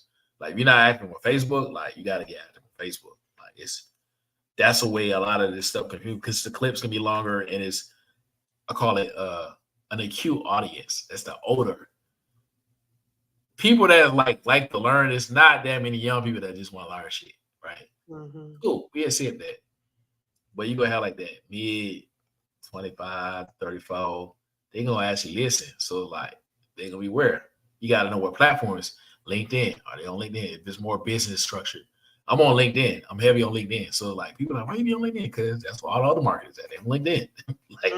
That's my audience at. Like that's where people I want to target. All business, all these small businesses, they on LinkedIn.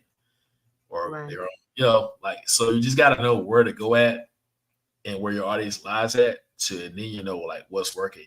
And all that can be quantified, like all that data can be shown. So then like, okay, if you got Apple Music for artists and you're putting out podcasts on Apple, then you have Apple Music for artists, you be like, all right, these many people listen to it in Dallas.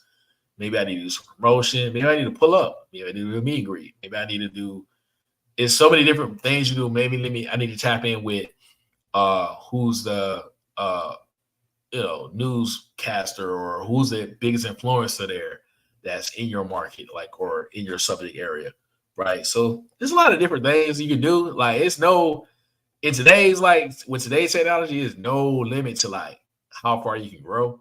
You just got to know where to look. So yeah, with a podcaster, it's the same data. It's gonna be different. Like you got to know what platform to be on first and what works for you and like your story, your brand, your subject line. Because I can be dope on Apple Music. Like it's a lot of good podcasts on Apple Music. They get recommended all the time. Like, would you like to listen to so and so? Like, what are you talking about? Because the algorithm gonna work in your favor if you're in the right space. But if you're not, you never get recommended. Nobody ever hear you.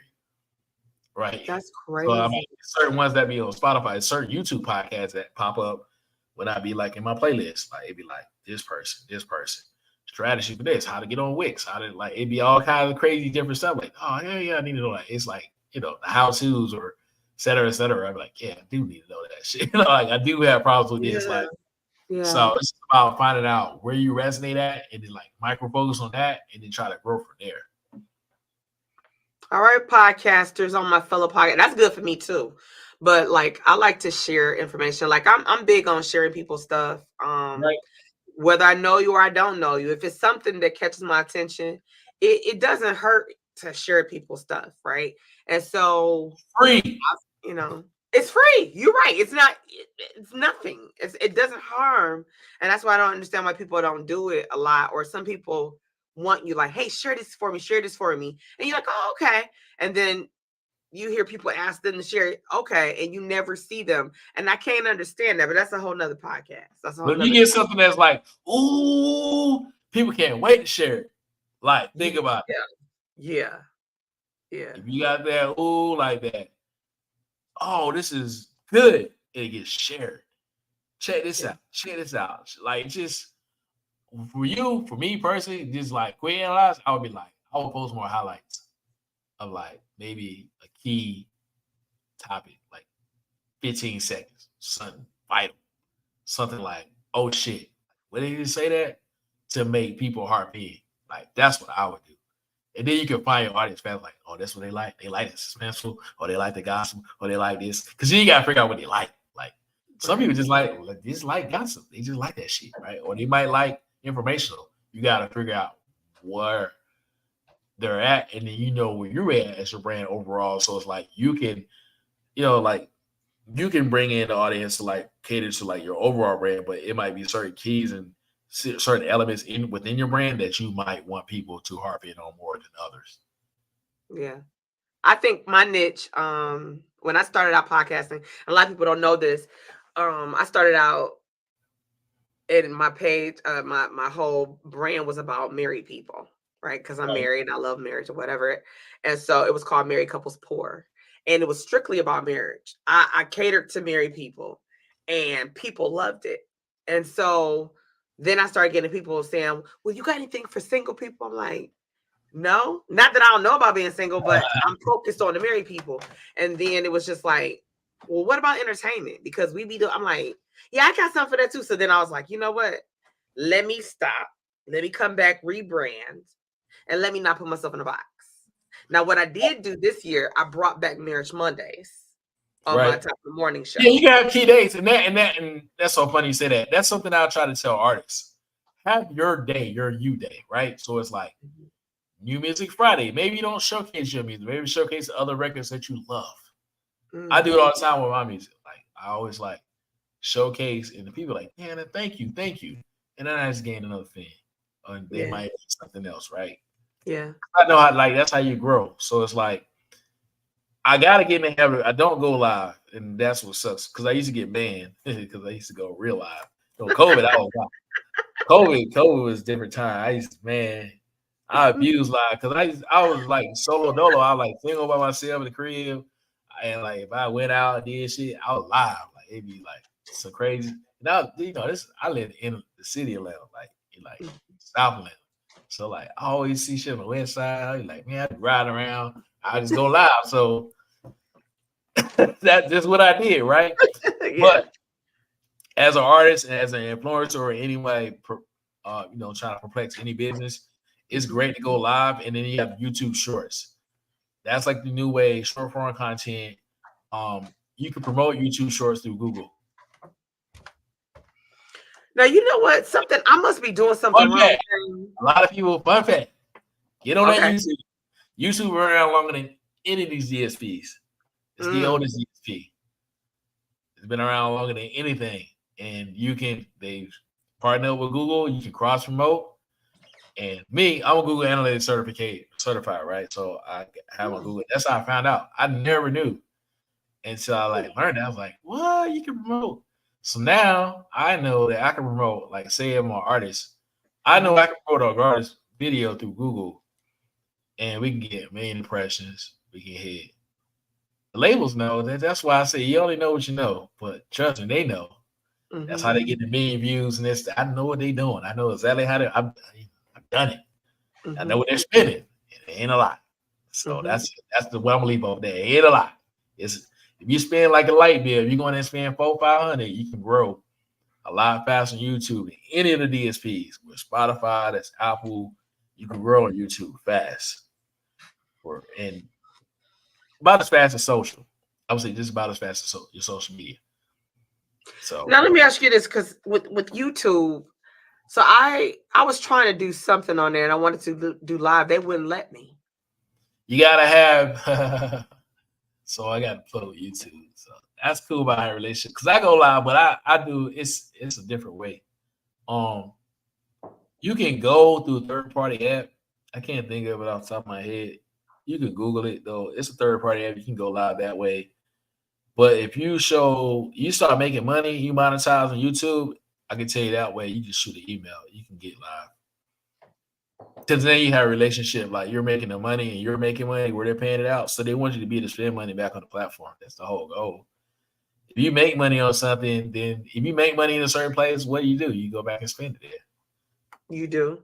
Oh, they feel remember Mary Kay used to sell makeup. What you do? You go makeup too. Yeah. A lot of people, I like using makeup.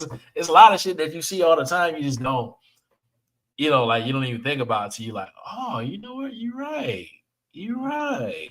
Like we did do that. Yeah, we did do that wild shit. Yeah, everybody was selling Mary Kay. He was also putting it on his face too. So yep. We'll get you a pink Cadillac and all the shit that product. Ain't nobody ever say get Mary Kay and go start your own Mary Kay. No. Not ever, right? So fuck with me. So it's like once you understand like where you can promote at and get the most bang for your buck, that's free game like anybody. YouTube is it. You can spend next to Facebook. And when I be on Facebook, it could be you can micro focus your audience. A lot of people don't even know how to do it. They do the ads on their phones. You got to get that Meta Business Suite. Meta Business Suite. Connect your Facebook, your Instagram, your WhatsApp, all that shit together. Then run an ad for the suite. That's the way to maximize your ad spending.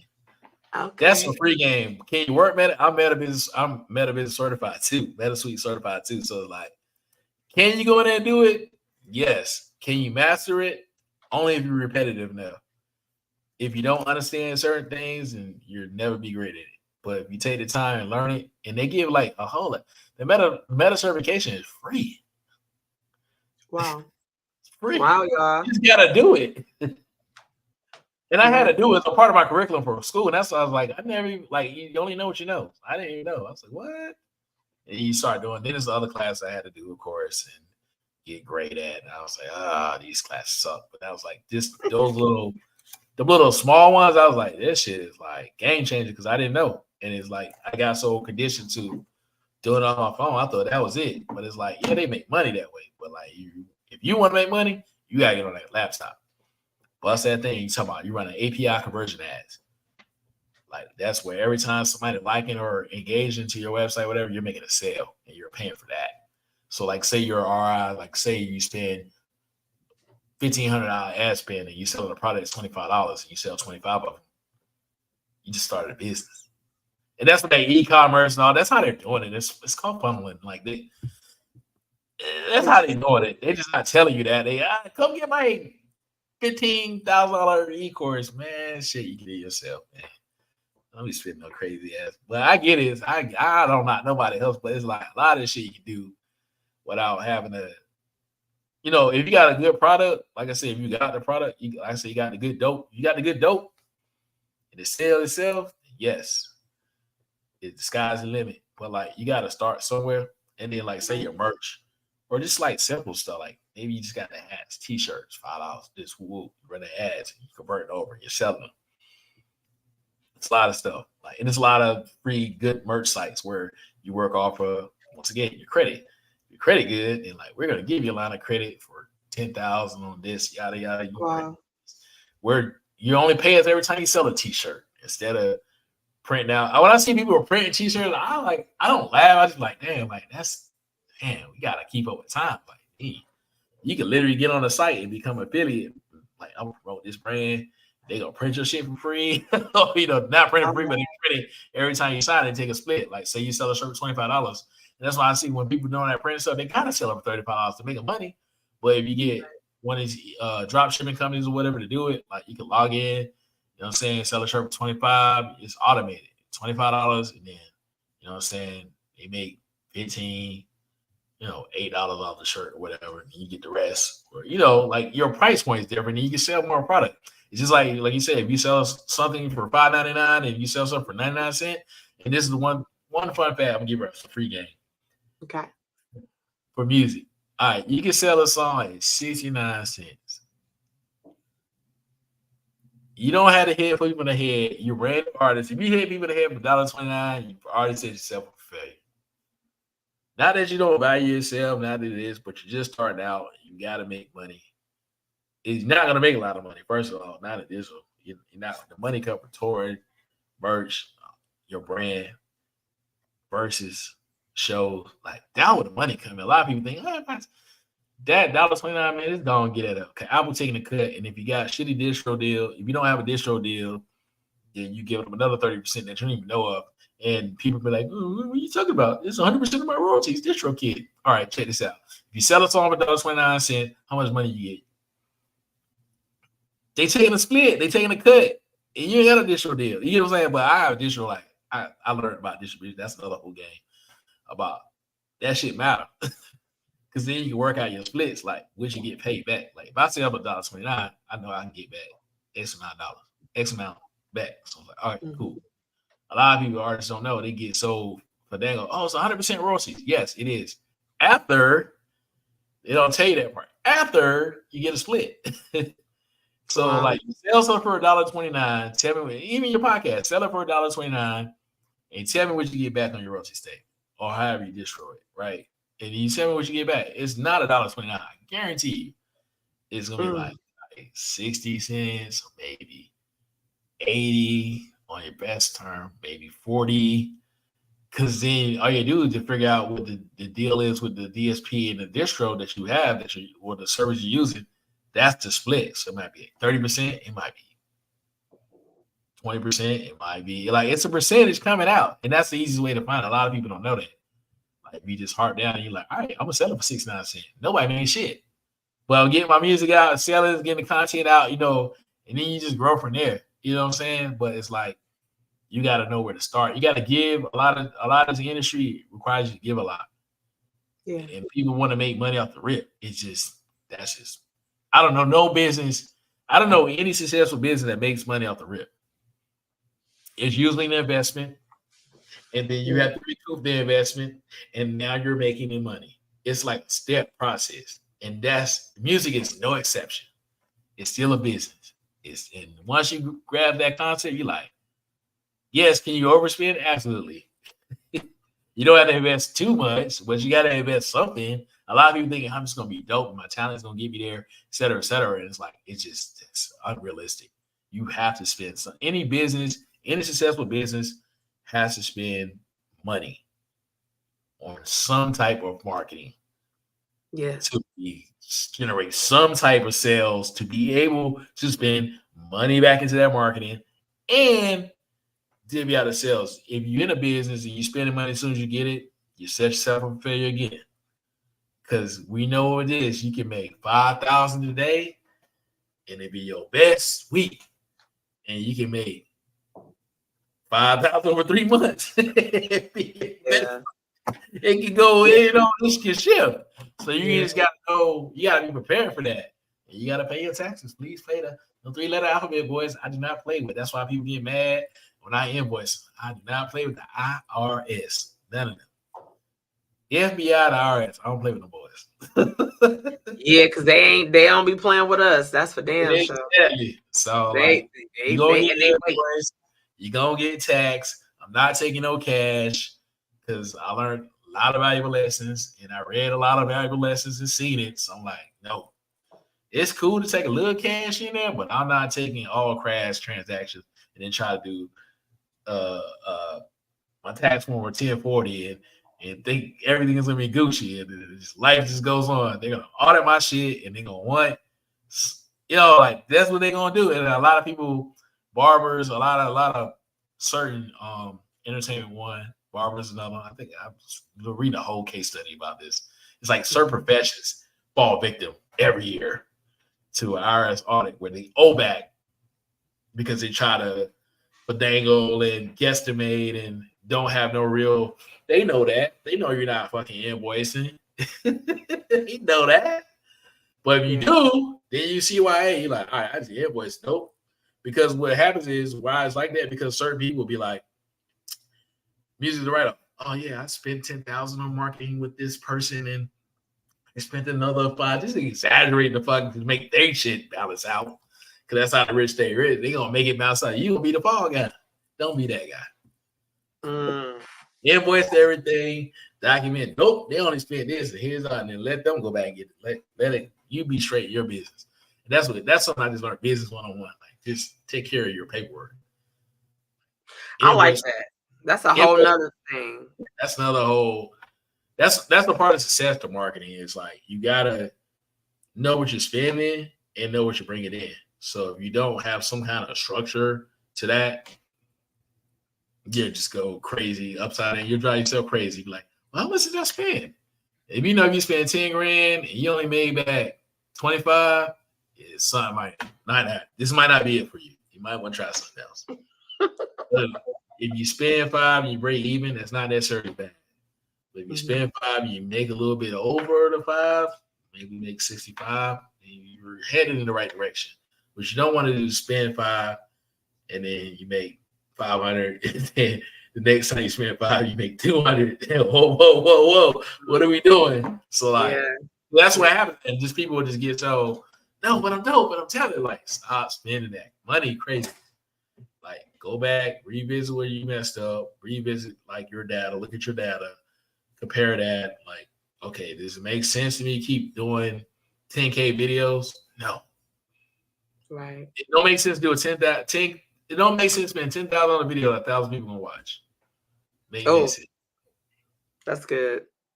That's good. That's why I always like when artists say broken. It's like you just spent a feature. They spent another 5,000 a feature. You ain't even got 500 for your marketing budget. No, it's not gonna work. And I just walk away. No, just I can't do nothing for no 500.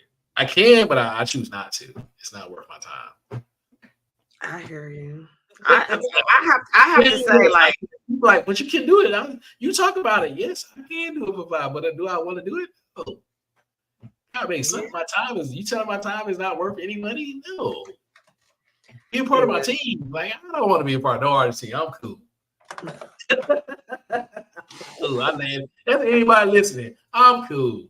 Unless you got a salary that come with it and some royalty. Like you gotta have it gotta be robust. Maybe like I want to be this is the team. And I get everybody's situation, and I've been on teams where like it's more than just me getting paid. And that's where I compensate for not getting paid X amount of dollars. Is okay, I want credits and want splits and I'm part of this, and they talking about me and this and blogs, and every time they do press mentioning me or something, like it gotta benefit me. Like you can't just come in there shortchange and I'm not gonna pay you and I'm not gonna treat you right. No, hell no. It just doesn't work that way. Yep. Yeah, man, when I tell you it has been a pleasure, and I'm sitting here like just so much knowledge as I shared, and I tried to prepare the people for the beautiful thing about going live and having the podcast when they upload or whatever they do. You could always go back, ladies and gentlemen, and you could take your necessary notes. If you say, damn, he was talking about, you could go back, you could slow it down. Yeah, you could be like, we were rambling, but look, we got y'all. Look, everything's key and vital. I promise you that. Yeah. And I'm like, there were some things I know I want to go back myself, and I'm going to look up certain things, and so I'm grateful. I kidnapped you way over the allotted time. Jay, you owe me now. Now you owe. I like having favors owed back to me. And you know what? I got you. You know what? I got have an artist that might need some content. And you know what? Yeah, I'm gonna say, okay, what's up? So, and that's even if I didn't go over the time. Yeah, I still would have been like, okay, I'm listening to what you're saying. I'm gonna pick up what you're dropping. Let me see. Trade off. Y'all hear me? Trade offs. There you go. Barter services, right? Barter services. Still, that's how America was built on barter services. So yes. And still practice today. It still works. I thank you, Shane, for taking the time out to drop the jewels tonight. For the people, I did put down the website, but on social media, if people want to follow you on your social media platforms, how can they do that? I am Shane Foster across everything. I think I just got my Facebook finally fixed. My Facebook is DFD Music, but then my personal is still like the end is Mr. Foster. Sorry, the end is Mr. Foster. So it's still my artist name. So I was been like fighting to get that forever and a day, but it finally happened. Cause that's good, like having that SEO, like you can like look me up and like, okay, I'll pop up everywhere. See what I'm saying? The SEO. See what I'm saying? I'm going back to do my work, so I can be like, you can find me. You can look DFD Music. You're gonna find me. You should look at Davis Chris, Mr. Foster. You're gonna find me. You're gonna look up Mr. Foster. You can look at I am Shane Foster. I made sure I cut across all my T's and dotted all my I's, so you can find me. There's no way you can't find me. If people say they can't find me because they ain't really look or they're full of shit. So I think that last part. I think it's the last part. But definitely, I appreciate you. Appreciate you. I hope that I'll be able to kidnap you to come back. I come back. I try to get in person. I try to do it in person too. So we'll figure it out. All right. Well, I'm excited about it. I'm looking forward to having you back. And ladies and gentlemen, if you came on late, wherever you are looking, go back. This is so good. You want to go back. I want you to be educated, especially if you're in the music industry. Like I have a different joy of it. I love being a platform providing. This is good for this. This is good for all industry. This is good for. If you want to be an entrepreneur, I feel like this was for you. Like some kind of guidance somewhere. But I think, I say, and you're right, because like I said, I even got a little something for our podcasting crew people, but like people in the industry, period, because you talked about the marketing, we talked about the business strategy, we talked about the digital, the digital marketing, social media, and the business strategy, the credit piece. Some of y'all, I heard y'all talk about that, and it's huge. So go back, listen to the importance of that. And listen, and I left it up there. You probably really logged on. Like, what's TT talking about? Facts, data, logic. Before you go, Shane, can you just tell them why I have facts, data, logic? Why is that a big deal? Facts, data, logic. You got to base all your decisions off of that. Any decision you make, any grain of some success you want to have, it's always going to be based off of facts, the data that's out there, and the logic. Does it make sense? If it don't make sense, based off of facts data, then yeah, that's what does. If it makes sense, based off of facts data, yeah, go that way. So facts data logic. That's like the key. Artists always say, "Well, how do you know? How do you know when to do this?" Facts data. If you stick to that script, you won't deviate. And don't deviate because we do it. We're human. But this is this. If it ain't a fact, leave it alone. I don't care what so and so say. Like, leave it alone. If the data don't coordinate to what's happened, no, leave it alone. So yeah, facts data logic. It's a fundamental. And my 3Ds is always dedication, determination, discipline. That's like now. See, that's something else I was going back to grab. I'm gonna go back and watch my own show because I said I was going back to get that. I said it's dedication, determination, discipline. That's military. I mean, that's like they teach us that in the military. They harp that in you, and it's instilled in you, and you. That's how you survive. Yeah, I credit you though. I'm gonna give you your credit though when I got you. No, that's all good. Yeah. Well, I thank you again. Thank you 10 too. times Thank you too. over. And I had a good time with you. I'm looking forward to having you again. And yeah, ladies and gentlemen, this has been one hell of a show tonight. I hope you got some information. Good night to you, King. I hope you got some information that you can use and that you can appreciate and go back. I keep saying that, go back to the top of the show. Instagrammers, y'all still hanging out over there? I'm seeing some of y'all waving at me. I'm so sorry. I'm sorry. I was caught up. I don't know if I can get Facebook, man, to get it. Like, I told them. You see me. I gave my disclaimer. So. Instagram is cool, but yeah, Facebook is. Yeah, I realized Facebook was here first. YouTube was here.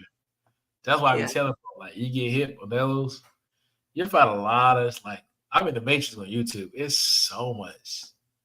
It's like the old stuff. I'm like, man, I love YouTube now. I don't know why I just do talking shit. YouTube is great for growth. I call it YouTube University. That's what they tell me when I be looking for certain things. Like, go to YouTube University. I'm like, yeah, but they won't let me enroll. It's some bullshit up there, but it's a lot of like, if you compare the facts to the data, then you know it makes sense. Like that goes back to that, right? If it don't make sense, you're like, man, they so foolish. And there's a lot of like missing pieces, like they don't tell you everything, which that's why they sell a $1,500 book and I get it. I love it. I love it. It's I'll be like, too bad I know that part. I just need to know this part. And like, this is great. And I do it too when I'm selling myself. Like, I leave out pieces because you want to know. Like, you gotta have value yourself before other people value. If you don't value yourself, nobody ever value. This is true. That's facts, King. It's facts. Anyway, I'll let you go. All right, and I will see you soon. All right. All right. We locked in, though. Thank you. All right. For sure.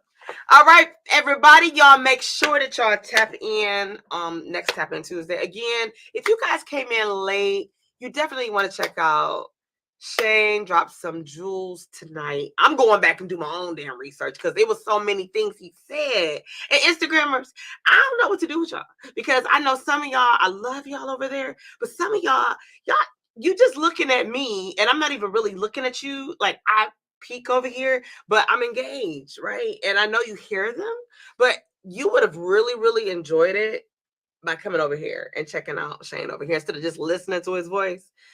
You might have been on this page. I'm not sure, but it's a time was had. And when I figure out how to get the whole thing over here on Instagram, I promise you I will give it to you. But in the meantime, I need you guys to go over and get into the Facebook realm of life and YouTube.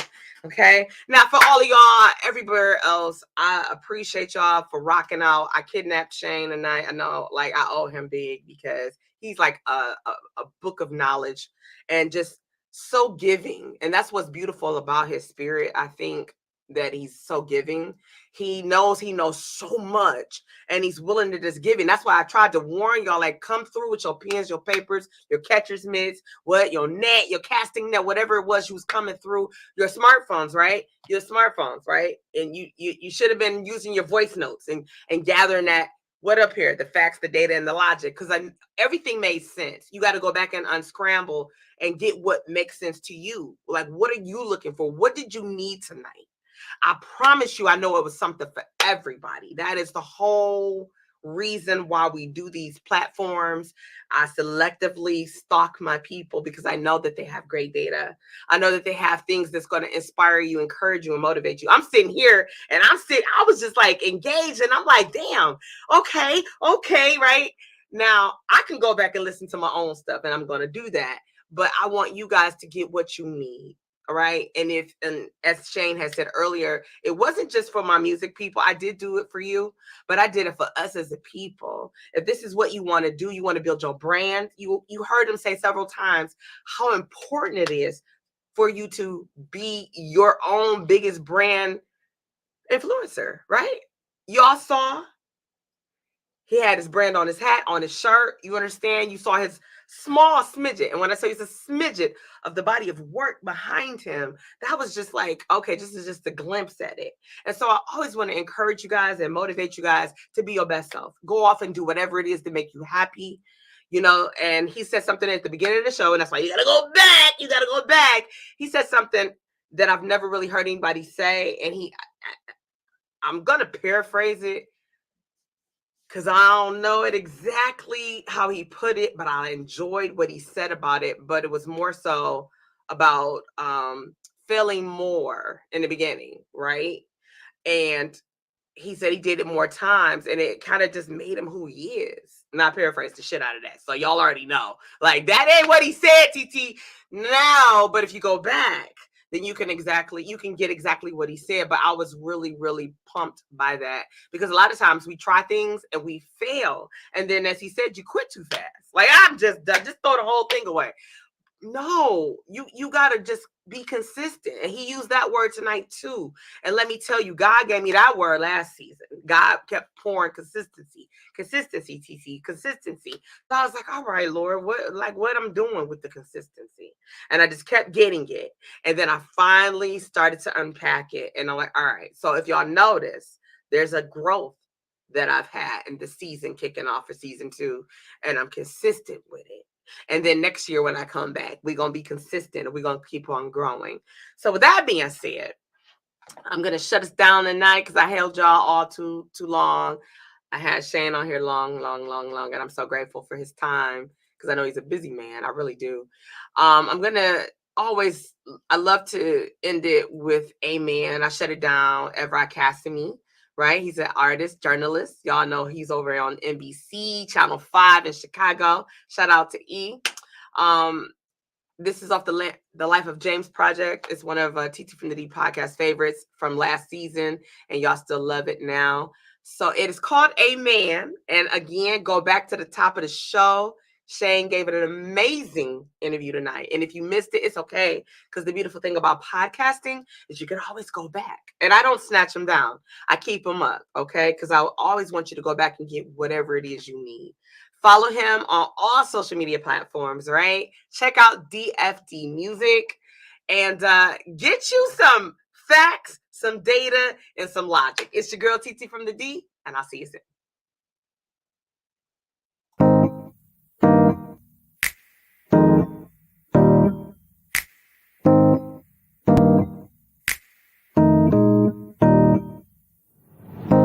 They say you can't do both. You be up on TV, then singing them songs you wrote. Boy, you better pick one thing, 'cause we ain't trying to hear you sing. I ain't never heard nobody, yeah. But time and time again, they drop me, yeah. If that makes me a bad person, well, maybe you're the one who's hurting. Why you gotta hurt me so good? I will not be misunderstood. I won't let you break me again, 'cause I'm stronger now. Let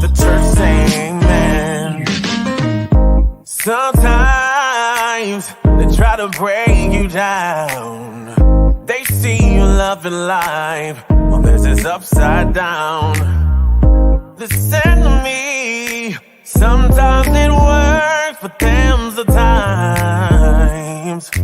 I gotta put me first, I can't never hurt nobody, yeah. I am who I am, they can't take that away from me. Look to the one who made you who you are, you're a star. And you're gonna go far, why you gotta hurt me so good? I will not be misunderstood. I won't let you break me again, 'cause I'm stronger now. Let the church say amen. Hey, hey, amen. Hey, hey, amen. Hey, hey, amen. Stronger now. Let the church say amen. Why you gotta hurt me so good? Why you? I will not be misunderstood. No. Yeah. I won't let you break me. Break me again, 'cause I'm stronger now. Let the church say amen. Why you gotta hurt me so good? Amen. I will not be misunderstood. I won't let you break me. Break me again, 'cause I'm stronger now. Let the church say amen. Hey, amen.